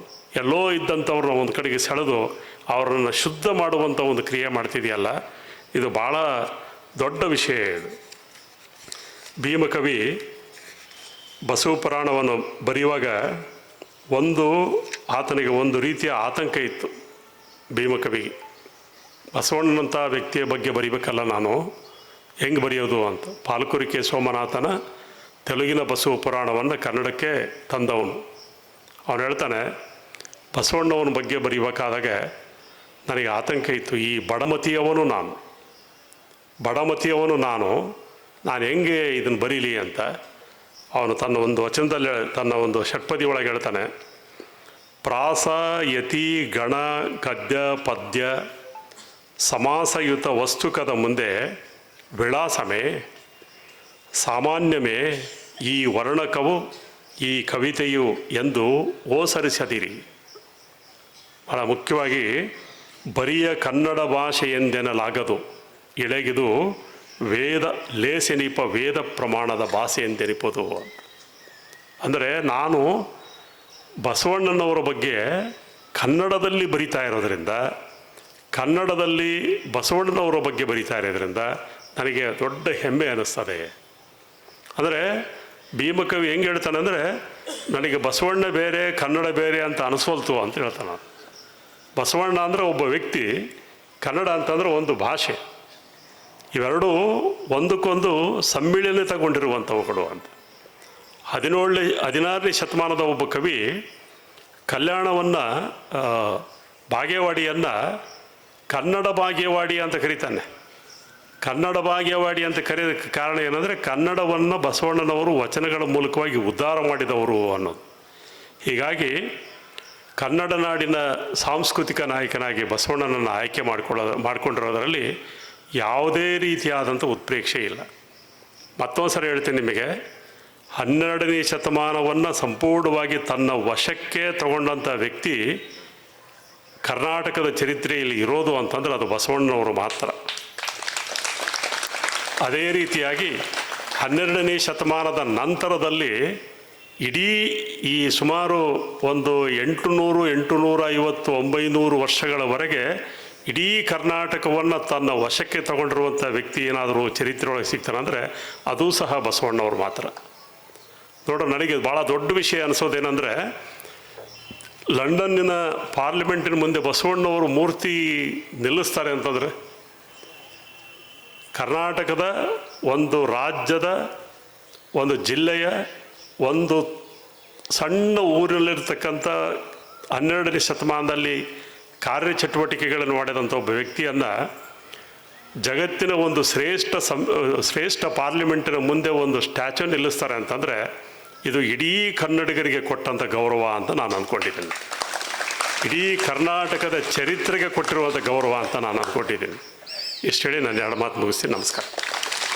ಜ್ಞಾನ ಯೋಗಿ ನಡೆದಾಡುವ ದೇವರು ಗುರುದೇವರನ್ನು ಎನ್ನ ಹೃದಯ ಮಂದಿರದಲ್ಲಿ ನೆನೆದು ವೇದಿಕೆ ಮೇಲಿರುವ ಪರಮ ಪೂಜ್ಯ ಅಧ್ಯಕ್ಷ ಗುರುಗಳಾದ ಬಸವಣ್ಣ ಗುರುಗಳ ಪಾದಕ್ಕೆ ಹಣೆಮಣಿದು ಎಲ್ಲ ಪೂಜ್ಯರಲ್ಲಿ, ರುಮಾಲಿಯವರಲ್ಲಿ, ಹಿರಿಯರಲ್ಲಿ, ತಮ್ಮೆಲ್ಲರಲ್ಲಿ ವಂದನೆ. ಭಾಳ ಹೇಳಿದರು ಅವರೆಲ್ಲ, ಭಾಳ ಚರ್ಚೆ ಆಯಿತು, ಭಾಳ ಚಿಂತನೆ ಮಾಡಿದರು, ಭಾಳ ವಚನಗಳನ್ನು ಹೇಳಿದರು. ಎಲ್ಲ ಜ್ಞಾನಿಗಳು ಒಂದೊಂದು ಒಬ್ಬೊಬ್ಬರು ಭೂಮಿಗೆ ಬರ್ತಾರೆ. ಬಂದು ಏನು ಮಾಡ್ತಾರಂದ್ರೆ, ಏನು ಕೊಡುಗೆ ಕೊಟ್ಟು ಹೋಗ್ತಾರ. ಇದು ಹೆಂಗಾಗಿತ್ತು, ಒಂದು ವಿಮಾನದಾಗ ಎಲ್ಲ ದೇಶದವ್ರು ಹೊಂಟಿದ್ರತ್ತ. ಭಾರತ, ಅಮೇರಿಕಾ, ಇಂಗ್ಲೆಂಡ್, ಫ್ರಾನ್ಸ್ ಎಲ್ಲ ದೇಶದವ್ರು ಕೂತಿದ್ರತ್ತ. ಕೂತಾಗ ಹೊತ್ತು ಹೋಗ್ಬೇಕಲ್ಲ, ಒಬ್ಬ ಕೇಳಿದತ್ತ, ತಾವು ಯಾವ ದೇಶದವರು ಅಂದತ್ತು. ನಾವು ಭಾರತದವ ಅಂದತ್ತ. ನೀವು ಯಾರು ರೀ? ಅದಕ್ಕೆ ನಾನು ಭಾರತದವ ರೀ ಅಂದತ್ತ. ಯಾರು ನಾವು ಇಟ್ಟೆಲ್ಲ ಜಪಾನ, ಚೀನಾ ಎಲ್ಲರೂ ಮಂದಿ ಐತಿ, ಒಂದು ಭಾರತದ ಒಂದೇ ದೇಶದವ್ರು ಅದೀವಿ, ಭಾಳ ಚಲೋ ಆ ಥರ ಅಂದತ್ತು. ಭಾರತ ದೇಶದಾಗ ಯಾವ ರಾಜ್ಯದವರು ಅಂತ ಕೇಳಿದತ್ತ. ನಾ ಕರ್ನಾಟಕದವ ಅಂದತ್ತ. ನಂದು ಕರ್ನಾಟಕನ ಅಂದತ್ತು. ಕರ್ನಾಟಕದ ಯಾವ ಊರು ಅಂತ ಕೇಳಿದತ್ತ. ನಂದು ಬಿಜಾಪುರ ಅಂದತ್ತ. ಅಲ್ಲ, ಅವ್ರು ಬಿಜಾಪುರದ ಯಾವ ಓಣಿ ಅಂದತ್ತ. ನಾ ಇಂಥ ಓಣಿ ಅಂದತ್ತೀವ. ನಂದು ಓಣಿ ಅದರ ಅಂದತ್ತ. ಕೂತವ್ರು ಕೇಳಿದಿರತ್ತ, ನೀವು ಯಾರು ಅಂದತ್ತ. ಅಪ್ಪ ಮಗದೀವ ಅಂದಿರತ್ತ. ಹೊತ್ತು ಹೋದಕಾಯಿ ಮಾತಾಡೋದು ಬೇರೆ, ನಿಜವಾಗಿ ತಿಳ್ಕೊಳ್ಳೋದು ಬೇರೆ ಅಂತ ಮಾತುಗಳನ್ನ ಅವ್ರು ಹೇಳ್ಯಾರ. ಅವ್ರು ಧನ್ಯವಾದ ಅಂತ ಹೇಳಿ ನನ್ನ 2 ಮಾತಿಗೆ. ಮಡಿಕೆಯ ಮಾಡುವಡೆ ಮಣ್ಣೆ ಮೊದಲು, ತೊಡಿಗೆಯ ಮಾಡುವಡೆ ಹೊನ್ನೆ ಮೊದಲು, ಶುಭ ಪಥವ ನರಿವಡೆ ಗುರುಪಥವೇ ಮೊದಲು, ಕೂಡಲ ಸಂಗಮ ದೇವರ ನರಿವಡೆ ಶರಣರ ಸಂಘವೇ ಮೊದಲು. ಪ್ರಾತಸ್ಮರಣೀಯರಾದ ಪೂಜ್ಯ ಗುರುದೇವರನ್ನು ಎನ್ನ ಹೃದಯ ಮಂದಲ್ಲಿ ಧ್ಯಾನಿಸಿಕೊಳ್ಳುತ್ತಾ, ಇವತ್ತು ಜಗಜ್ಯೋತಿ ಬಸವೇಶ್ವರರ ಜಯಂತಿ ಉತ್ಸವದ ನಿಮಿತ್ತವಾಗಿ ಹಮ್ಮಿಕೊಂಡಿರುವಂಥ ಒಂದು ವಿಶೇಷ ಕಾರ್ಯಕ್ರಮದ ತಮ್ಮ ವಿಚಾರವನ್ನು ನಮ್ಮ ಕೂಡ ಅತ್ಯಂತ ಮಾರ್ಮಿಕವಾಗಿ ಹಂಚಿಕೊಂಡಿದ್ದಾರೆ. ಅವರಿಗೆ ಡಾಕ್ಟರ್ ಮೃತ್ಯುಂಜಯ ರುಮಾಲಿ ಅವರಲ್ಲಿ ಕೂಡ ಶರಣಾರ್ಥಿ ಹೇಳಿ, ಎಲ್ಲ ಪೂಜ್ಯರಲ್ಲಿ, ಎಲ್ಲ ಹಿರಿಯರಲ್ಲಿ, ತಮ್ಮೆಲ್ಲರಲ್ಲಿ ಶರಣಾರ್ಥಿ. ಬಸವಣ್ಣನವರು ನಮ್ಮೆಲ್ಲರಿಗೆ ದೊಡ್ಡ ಕಾಣಿಕೆಯನ್ನು ಕೊಟ್ಟು ಹೋಗಿದ್ದಾರೆ. ಅದಕ್ಕಿಂದ್ರೆ ಅವರು ನಮ್ಮೆಲ್ಲರಿಗೆ ನಾಯಕರು. ನನಗನ್ನಿಸ್ತಾ ಇದೆ, ಅಂತರಂಗ ಬಹಿರಂಗ ಶುದ್ಧ ಮಾಡಿಕೊಂಡರೆ ಅದು ದೇವನ ಒಲಿಸಲಿಕ್ಕೆ ಕಾರಣವಾಗ್ತದಂಥದ್ದನ್ನು ಹೇಳಿದ್ದಾರೆ. ಇದು ಬರೇ ಕೊಳ್ಳಗ ಲಿಂಗ ಇದ್ದವರಿಗೆ ಹೇಳಿಲ್ಲ, ಯಾರು ಮಾನವರಾಗಿ ದೇವರನ್ನು ಕಾಣಬೇಕಂತ ಹೊಂಟಾರ ಅವರೆಲ್ಲರಿಗೂ ಇದನ್ನು ಹೇಳಿದವರು ಯಾರಂದ್ರೆ ಬಸವಣ್ಣವರನ್ನಂಥದ್ದನ್ನು ಇವತ್ತು ನಾವು ತಿಳ್ಕೋಬೇಕು. ಅಂತರಂಗ ಬಹಿರಂಗ ಶುದ್ಧಿ ಅಂದ್ರೇನು ಹೇಳಿದಾರಲ್ಲ, ಸಪ್ತ ಸೂತ್ರಗಳು. ಕಳಬೇಡ, ಕೊಲಬೇಡ, ಹುಷಿಯ ನುಡಿಯಲು ಬೇಡ, ಮುನಿಯ ಬೇಡ, ಅನ್ಯರಿಗೆ ಇದನ್ನು ಹೇಳ್ಯಾರಲ್ಲ. ನಾನು ವಚನ ಹೇಳುವ ಅವಶ್ಯಕತೆ ಇಲ್ಲ. ಇದನ್ನೇನು ಹೇಳ್ಯಾರಲ್ಲ, ಈ ಸಪ್ತ ಸೂತ್ರಗಳನ್ನು ಪಾಲನೆ ಮಾಡಿದರೆ ನಮ್ಮ ವಿಜಯ ಕರ್ನಾಟಕ ಅಲ್ಲ, ನಮ್ಮ ಭಾರತ ಅಲ್ಲ, ನಮ್ಮ ಪ್ರಪಂಚ, ಈ ದೇಶವೇ ಕಲ್ಯಾಣವಾಗ್ತದನ್ನಂಥ ಮಾತನ್ನು ಬಸವಣ್ಣವರು ಹೇಳಿದಾರ. ಈ ಸಾಕು, ನಾವೇನು ಮಾಡಬೇಕಾಗಿಲ್ಲ, ಸಪ್ತ ಸೂತ್ರಗಳನ್ನು ಪಾಲನೆ ಮಾಡಿದ್ರೆ ಸಾಕು, ಜಗತ್ತೇ ಕಲ್ಯಾಣವಾಗ್ತದೆ. ಇದಕ್ಕೆ ಕಲ್ಯಾಣ ಅಂತ ಯಾಕಾಯಿತು ಅಂದರೆ, ಅಲ್ಲಿ ಕಲ್ಯಾಣದ ಕಾರ್ಯಗಳು ನಡೆದು ಏನು ನಡೆದು, ದಾಸೋಹ ಮಾಡಿದರು, ಕಾಯಕ ಮಾಡಿದರು. ಬಸವಣ್ಣ ಇದನ್ನೆಲ್ಲವನ್ನು ಮಾಡಿಕೊಟ್ಟ, ಅದಕ್ಕೆ ಅವ ನಾಯಕ ಆದ. ಕಾಯಕ ದುಡಿಯದೇ ಉಣ್ಣವರು ಯಾರು ಕಳ್ಳರು ಅಂತ ಕೇಳಿದಾಗ, ಯಾರು ದುಡಿದಿಲ್ಲೋ ಹಾಗೆ ಉಣ್ತಾರೆ ಅವರೆಲ್ಲರೂ ಕಳ್ಳರು, ದುಡಿದು ಉಣ್ಣವರೆಲ್ಲರೂ ಯೋಗಿಗಳು, ಶರಣರು, ಸಂತರು. ಇದನ್ನು ಹೇಳಿದವರು ಬಸವಣ್ಣವರು. ಆದ್ದರಿಂದ ಈ ಅಂಥ ಸಪ್ತ ಸೂತ್ರಗಳನ್ನು ಕೊಟ್ಟಂಥ ಬಸವಣ್ಣ ನಮ್ಮೆಲ್ಲರಿಗೆ ಕರ್ನಾಟಕ ನಾಯಕ, ಸಂಸ್ಕೃತಿಯ ನಾಯಕನಂಥದ್ದು ಇವತ್ತು ನಾವು ಅರ್ಥ ಮಾಡ್ಕೋಬೇಕಾಗಿದೆ. ಅದರ ಜೊತೆಗೆ ಇನ್ನೊಂದು ಸಂದೇಶ ಕೊಟ್ಟ ಮಾನವ ಕುಲಕ್ಕೆ, ದಯವಿಲ್ಲದ ಧರ್ಮದ ಉದಯ, ದಯವಿರಬೇಕು ಸಕಲ ಪ್ರಾಣಿಗಳೆಲ್ಲರಲ್ಲಿ, ದಯವೇ ಧರ್ಮದ ಮೂಲ. ಈ ಸಂದೇಶವನ್ನು ಕೊಟ್ಟ. ದೇವಲೋಕ ಮರ್ತ್ಯಲೋಕ ಬೇರಿಲ್ಲ ಕಾಣಿರೋ, ಸತ್ಯ ನುಡಿವದೇ ದೇವಲೋಕ, ಮಿಥ್ಯೆ ನುಡಿವದೇ ಮರ್ತ್ಯಲೋಕ, ಆಚಾರವೇ ಸ್ವರ್ಗ, ಅನಾಚಾರವೇ ನರಕ. ಇದು ಕೂಡಲ ಸಂಗಮ ದೇವ ನೀವೇ ಪ್ರಮಾಣನಂಥ ಸಂದೇಶವನ್ನು ಕೊಟ್ಟ. ಇಂಥ ಎಲ್ಲ ಮೌಲಿಕ ವಿಚಾರಗಳನ್ನು ಅನುಭವ ಮಂಟಪ ಕಟ್ಟಿ ಎಲ್ಲರ ಶರಣರನ್ನು ಕರೆದು, ನೀವು ದೊಡ್ಡವರು ನಾನು ಸಣ್ಣವ ಅನ್ನಂಥ ವ್ಯಕ್ತಿ ಅದು ಜಗತ್ತಿನೊಳಗೆ ಯಾರಿದ್ದರೆ ಅದು ಬಸವಣ್ಣ ಅನ್ನಂಥದ್ದು ಇವತ್ತು ನಾವೆಲ್ಲರೂ ನೆನಪಿಡಬೇಕು. ಅದಕ್ಕೆ ನಮ್ಮ ಕರ್ನಾಟಕದೊಬ್ಬ ಕವಿ ಕೆ.ಸಿ. ಶಿವಪ್ಪನವ್ರು ಬರೀತಾರ, ಬಸವನಂದರೆ ಯಾರು? ಬಿಜ್ಜಳನ ಕರಣಿಕನೇ ಪ್ರಶ್ನೆ ಮಾಡ್ತಾರೆ ನೋಡಿ, ಎಷ್ಟು ಚಂದ ಅವರು. ಬಸವನಂದರೆ ಯಾರು? ಬಿಜ್ಜಳನ ಕರಣಿಕನೇ ಅಲ್ಲ, ಬಿದ್ದವರನ್ನೆತ್ತಲು ದುಡಿದ ಶಿವಯೋಗಿ, ಬಿದ್ದವರನ್ನೆತ್ತಲು ದುಡಿದ ಶಿವಯೋಗಿ, ಅನುಭಾವದೆತ್ತರಕ್ಕೆ ಕಾಯಕವ ತಂದಾತ, ಅನುಭಾವದೆತ್ತರಕ್ಕೆ ಕಾಯಕವ ತಂದಾತ, ತತ್ವವೆಂದರೆ ಬಸವ ಮುದ್ದುರಾಮ ಅನ್ನಂಥ ಮಾತನ್ನು ಬರೀತಾರ. ಯಾಕೆ ಅಂದರೆ, ಯಾವುದು ಬಿದ್ದಿತ್ತೋ ಸಮಾಜದಲ್ಲಿ, ಯಾವುದು ಸಮಾಜ ತುಳಿತಕ್ಕೆ ಒಳಗಾಗಿತ್ತೋ ಅಂಥ ಸಮಾಜವನ್ನು ಮೇಲೆ ಎತ್ತಿದವ ಯಾರಪ್ಪ ಅಂದರೆ ಬಸವಣ್ಣ. ಆದ್ದರಿಂದ ಅವ ನಮಗೆ ನಾಯಕ ಅನ್ನಂಥದ್ದು ಇವತ್ತು ನಾವು ತಿಳ್ಕೋಬೇಕಾಗಿದೆ. ಕಲ್ಯಾಣದಲ್ಲಿ ನಿಮ್ಮೆಲ್ಲರಿಗೆ ಗೊತ್ತಿರುವಂಥದ್ದು ನೆನಪಿಸ್ತೀನಿ. ಕಲ್ಯಾಣದಲ್ಲಿ ಒಬ್ಬ ಕುರುಡ ಹೊಂಟಿರ್ತಾನ, ಕಣ್ಣಿಲ್ಲ, ಒಂದು ಕಲ್ಲ ಇರ್ತದೆ, ಎಡವಿ ಬೀಳ್ತಾನ. ಬಿದ್ದ ಕೂಡಲೇ ಆ ಕುರುಡನ ಬಾಯಿಯಿಂದ ಬಂದದ್ದು ಏನಂದ್ರೆ ಬಸವಣ್ಣ ಅಂತ ಬತ್ತು. ಅವನ್ನ ಎತ್ತಿದವರು ಯಾರಂದ್ರೆ ಹೋಗಿ ಬಸವಣ್ಣನವರೇ. ಅವಾಗ ಬಸವಣ್ಣ ಕೇಳಿದ, ನಿನಗೆ ಕಣ್ಣಿಲ್ಲ, ಕಾಣುವುದಿಲ್ಲ, ಬಿದ್ದಿದೆ ಸರಿ, ಬಿದ್ದ ಕೂಡಲೇ ನೀನು ಶಿವ ಅನ್ಬೇಕಾಗಿತ್ತು, ಏನಾದರೂ ಅನ್ಬೇಕಾಗಿತ್ತು, ಬಸವಣ್ಣ ಅಂತ ಯಾಕಂದೆ ಅಂತ ಬಸವಣ್ಣವರು ಆ ಕುರುಡಿಗೆ ಕೇಳ್ತಾರ. ಆ ಕುರುಡ ಹೇಳ್ತಾ ಇದ್ದಾನೆ, ಕಲ್ಯಾಣದಲ್ಲಿ ಬಿದ್ದವರನ್ನು ಎತ್ತಲು ಬಸವಣ್ಣನಲ್ಲದೆ ಮತ್ಯಾರೂ ಇಲ್ಲ ಅನ್ನಂಥ ಮಾತನ್ನು ಹೇಳ್ತಾನೆ. ಆದ್ದರಿಂದ ಅಂಥ ಕಾಯಕ ಕಲಿಸಿದ ಮಹಾ ಶಿವಯೋಗಿ ಬಸವಣ್ಣನವರು, ಅಲ್ಲಮ ಪ್ರಭುದೇವರು, ಅಕ್ಕ ಮಹಾದೇವಿ, ಎಂತಿಂಥ ರಾಜ್ಯರೇ ಬರುವಂಥ ವ್ಯವಸ್ಥೆ ಮಾಡಿದ ಬಸವಣ್ಣ. ಮೋಳಿಗೆ ಮಾರಯ್ಯನಂತವು ಕೂಡ ಬಂದು ಕಲ್ಯಾಣದೊಳಗೆ ಸಾದಾ ಒಂದು ಜೀವನವನ್ನು ಸಾಗಿಸ್ತಾನಂದರೆ ಬಸವಣ್ಣನ ತಾಕತ್ತು, ಆ ಬಸವಣ್ಣನ ಒಂದು ವ್ಯಕ್ತಿತ್ವ ಇವತ್ತು ನಾವು ಅರ್ಥ ಮಾಡ್ಕೋಬೇಕಾಗಿದೆ.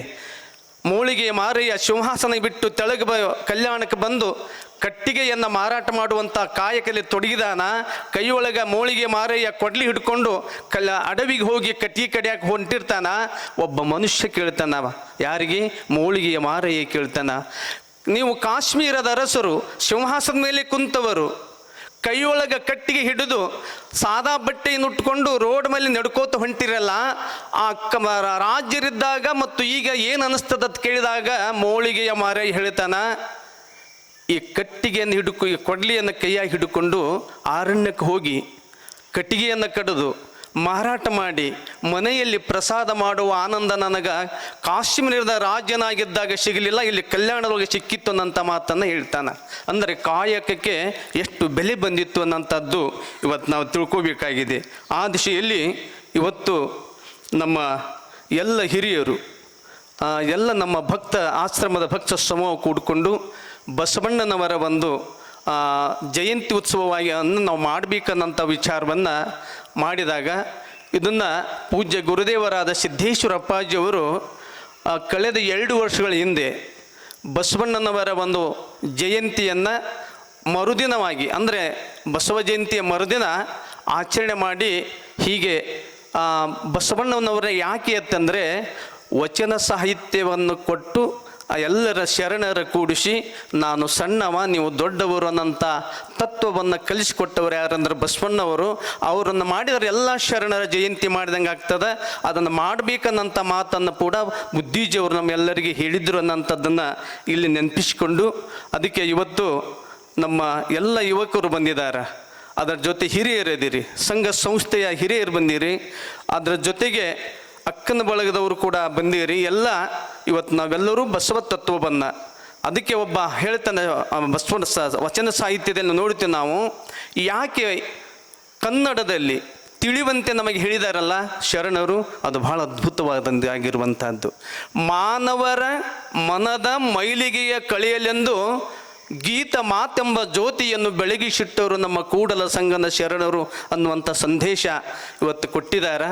ಆ ಗೀತೆಗಳು, ಆ ವಚನಗಳು ನಮ್ಮ ಮನದ ಮೈಲಿಗೆ ಕಳೀಲಿ, ನಾವೆಲ್ಲರೂ ಪಾವನರಾಗೋಣ, ಆ ಜ್ಞಾನಗಂಗೆಯಲ್ಲಿ ಮಿಂದು ಈ ಮಾನವ ಜೀವನವನ್ನು ಸಾರ್ಥಕ ಮಾಡಿಕೊಳ್ಳೋಣಂಥ ಮಾತನ್ನು ಹೇಳುತ್ತಾ, ಇನ್ನೂ 10 ನಿಮಿಷ ಆಗಿಲ್ಲ ನಂದು. ಒಂದು ಗೀತೆ ಇದೆ ಬಸವಣ್ಣವರ ಮೇಲೆ, ಅದನ್ನು ಹಾಡಿ ನನ್ನ ಮಾತಿಗೆ ವಿರಾಮ ಮಾಡ್ತೀನಿ. ಮಾಮರ ಶರಣರೇ ಸಿರಿ ಬಳ್ಳಿ ಬಸವನೇ ಮಾಮರ ಶರಣರೇ ಸಿರಿ ಬಳ್ಳಿ ವಚನಾಮೃತ ಫಲ ಅನುಭವದಲ್ಲಿ ವಚನಾಮೃತ ಫಲ ಅನುಭವದಲ್ಲಿ ಎಲ್ಲಿ ನೋಡಿದರಲ್ಲಿ ಬಸವಣ್ಣನೆಂಬ ಬಳ್ಳಿ ಎಲ್ಲಿ ನೋಡಿದರಲ್ಲಿ ಹರಡಿತು ಆ ಬಳ್ಳಿ ಬಸವಣ್ಣನೆಂಬ ಕಲ್ಯಾಣದಲ್ಲಿ ಬಸವನೇ ಮಾಮರ ಶರಣರೇ ಸಿರಿ ಬಳ್ಳಿ ಉಡುತಡಿ ಮಹಾದೇವಿ ಶರಣರ ಮಗಳಾಗಿ ಬಂದಳು ಅನುಭವ ಮಂಟಪಕ್ಕೆ ಉಡುತಡಿ ಮಹಾದೇವಿ ಶರಣರ ಮಗಳಾಗಿ ಬಂದಳು ಅನುಭವ ಮಂಟಪಕ್ಕೆ ಅಲ್ಲಮ ಪ್ರಭುದೇವ ಎಲ್ಲ ಬಲ್ಲಿದ ಯೋಗಿ ಅಲ್ಲಮ ಪ್ರಭುದೇವ ಎಲ್ಲ ಬಲ್ಲಿದ ಯೋಗಿ ನಿಂತರು ನಿಧಿಯಾಗಿ ಶಿವಪಥಕ್ಕೆ ನಿಂತರು ನಿಧಿಯಾಗಿ ಶಿವಪಥಕ್ಕೆ ಬಸವನೇ ಮಾಮರ ಶರಣರ ಸಿರಿ ಬಳ್ಳಿ ಕಾಶ್ಮೀರದ ರಸ ಮೋಳಿಗೆಯ ಮಾರಯ್ಯ ಶಿವಭಕ್ತ ಅಂಬಿಗರ ಚೌಡಯ್ಯ ಕಾಶ್ಮೀರದ ರಸ ಮೋಳಿಗೆಯ ಮಾರಯ್ಯ ಶಿವಭಕ್ತ ಅಂಬಿಗರ ಚೌಡಯ್ಯ ಕಿನ್ನರಿ ಬ್ರಹ್ಮ ಬ್ರಹ್ಮಯ್ಯ ಕಂಡರು ಶಿವನಿಲಯ, ಕಿನ್ನರಿ ಬ್ರಹ್ಮಯ್ಯ ಕಂಡರು ಶಿವನಿಲಯ, ಬಸವಣ್ಣನ ಮನೆಯೇ ಶಿವನಿಲಯ, ಬಸವಣ್ಣನ ಮನೆಯೇ ಶಿವನಿಲಯ, ಬಸವನೆ ಮಾಮರ ಶರಣರ ಸಿರಿಬಳ್ಳಿ, ಮೂಳಿಗೆಯ ಮಹಾದೇವಿ ನೀಲಮ್ಮ ನಾಗಮ್ಮ, ಮೂಳಿಗೆಯ ಮಹಾದೇವಿ ನೀಲಮ್ಮ ನಾಗಮ್ಮ, ಗಂಗಮ್ಮ ಶರಣಿಯರ ಪಡೆದಣ್ಣ,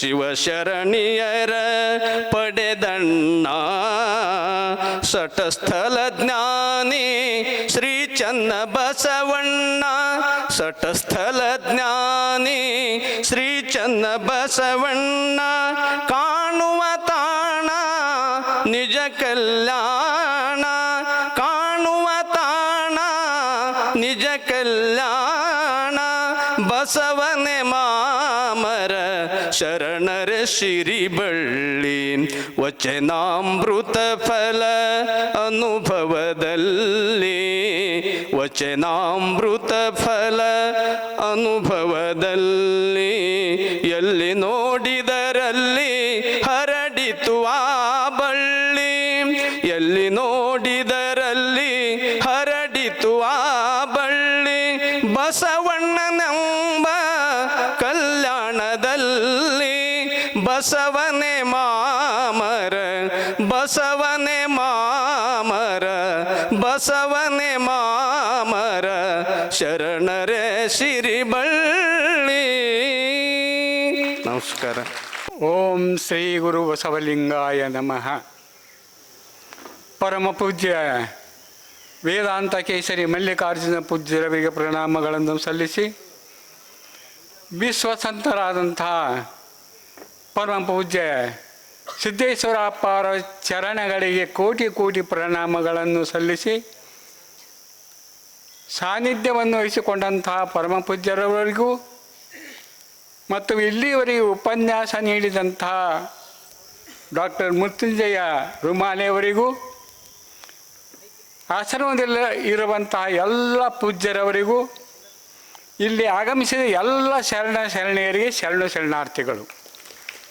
ಇಲ್ಲಿವರೆಗೆ ಈ ಒಂದು ಕಾರ್ಯಕ್ರಮದಲ್ಲಿ ಸಾನ್ನಿಧ್ಯವನ್ನು ವಹಿಸಿಕೊಂಡು ಪರಮ ಪೂಜ್ಯರವರು ನಮಗೆ ಬಸವಣ್ಣನವರ ಒಂದು ಬರೇ ವಚನ ಅನ್ಬೇಡ್ರಿ, ಅದನ್ನು ಆಚರಣೆ ಮಾಡಿರಿ ಅನ್ನುವಂಥ ಒಂದು ರೀತಿಯಲ್ಲಿ ಅವರು ಅತಿ ಸುಂದರವಾಗಿ ಹಾಡಿ ಒಳ್ಳೆಯ ವಿಚಾರಗಳನ್ನು ನಮಗೆ ಆಶೀರ್ವಾದ ಮಾಡಿದ್ದಕ್ಕಾಗಿ ತಮ್ಮೆಲ್ಲರ ವತಿಯಿಂದ, ನಮ್ಮ ಆಶ್ರಮದ ವತಿಯಿಂದ ಅವರಿಗೆ ಪ್ರಣಾಮಗಳನ್ನು ಸಲ್ಲಿಸುತ್ತೇನೆ. ಅದೇ ಪ್ರಕಾರವಾಗಿ ಡಾಕ್ಟರ್ ಮೃತ್ಯುಂಜಯ ರುಮಾಲೆಯವರು ಇಷ್ಟು ತಮ್ಮ ಜೀವನದಲ್ಲಿ ಏನು ಘಟನೆಗಳಾಗ್ಯಾವಲ್ಲ ಅವು ನಮ್ಮ ಹೃದಯವನ್ನು ಮುಟ್ಟುವಂತೆ, ಅದರಾಗಿ ಈಗ ಈಗ ಬಂದಿರಲ್ಲ ವಿದ್ಯಾರ್ಥಿನಿಯರಿಗೆ ಅಗದಿ ಹೃದಯ ಮುಟ್ಟುವಂತೆ ತಮ್ಮ ಅನುಭವದೊಡನೆ ಬಸವಣ್ಣನವರ ಒಂದು ವಿಚಾರಗಳನ್ನು ಬಹಳ ಸುಂದರವಾಗಿ ನಿರೂಪಣೆ ಮಾಡಿದ್ದಾರೆ. ಅವರಿಗೆ ನಮ್ಮ ಆಶ್ರಮದ ವತಿಯಿಂದ, ತಮ್ಮೆಲ್ಲರ ವತಿಯಿಂದ ನಾನು ಹೃತ್ಪೂರ್ವಕ ವಂದನೆಗಳನ್ನು ಸಲ್ಲಿಸುತ್ತೇನೆ.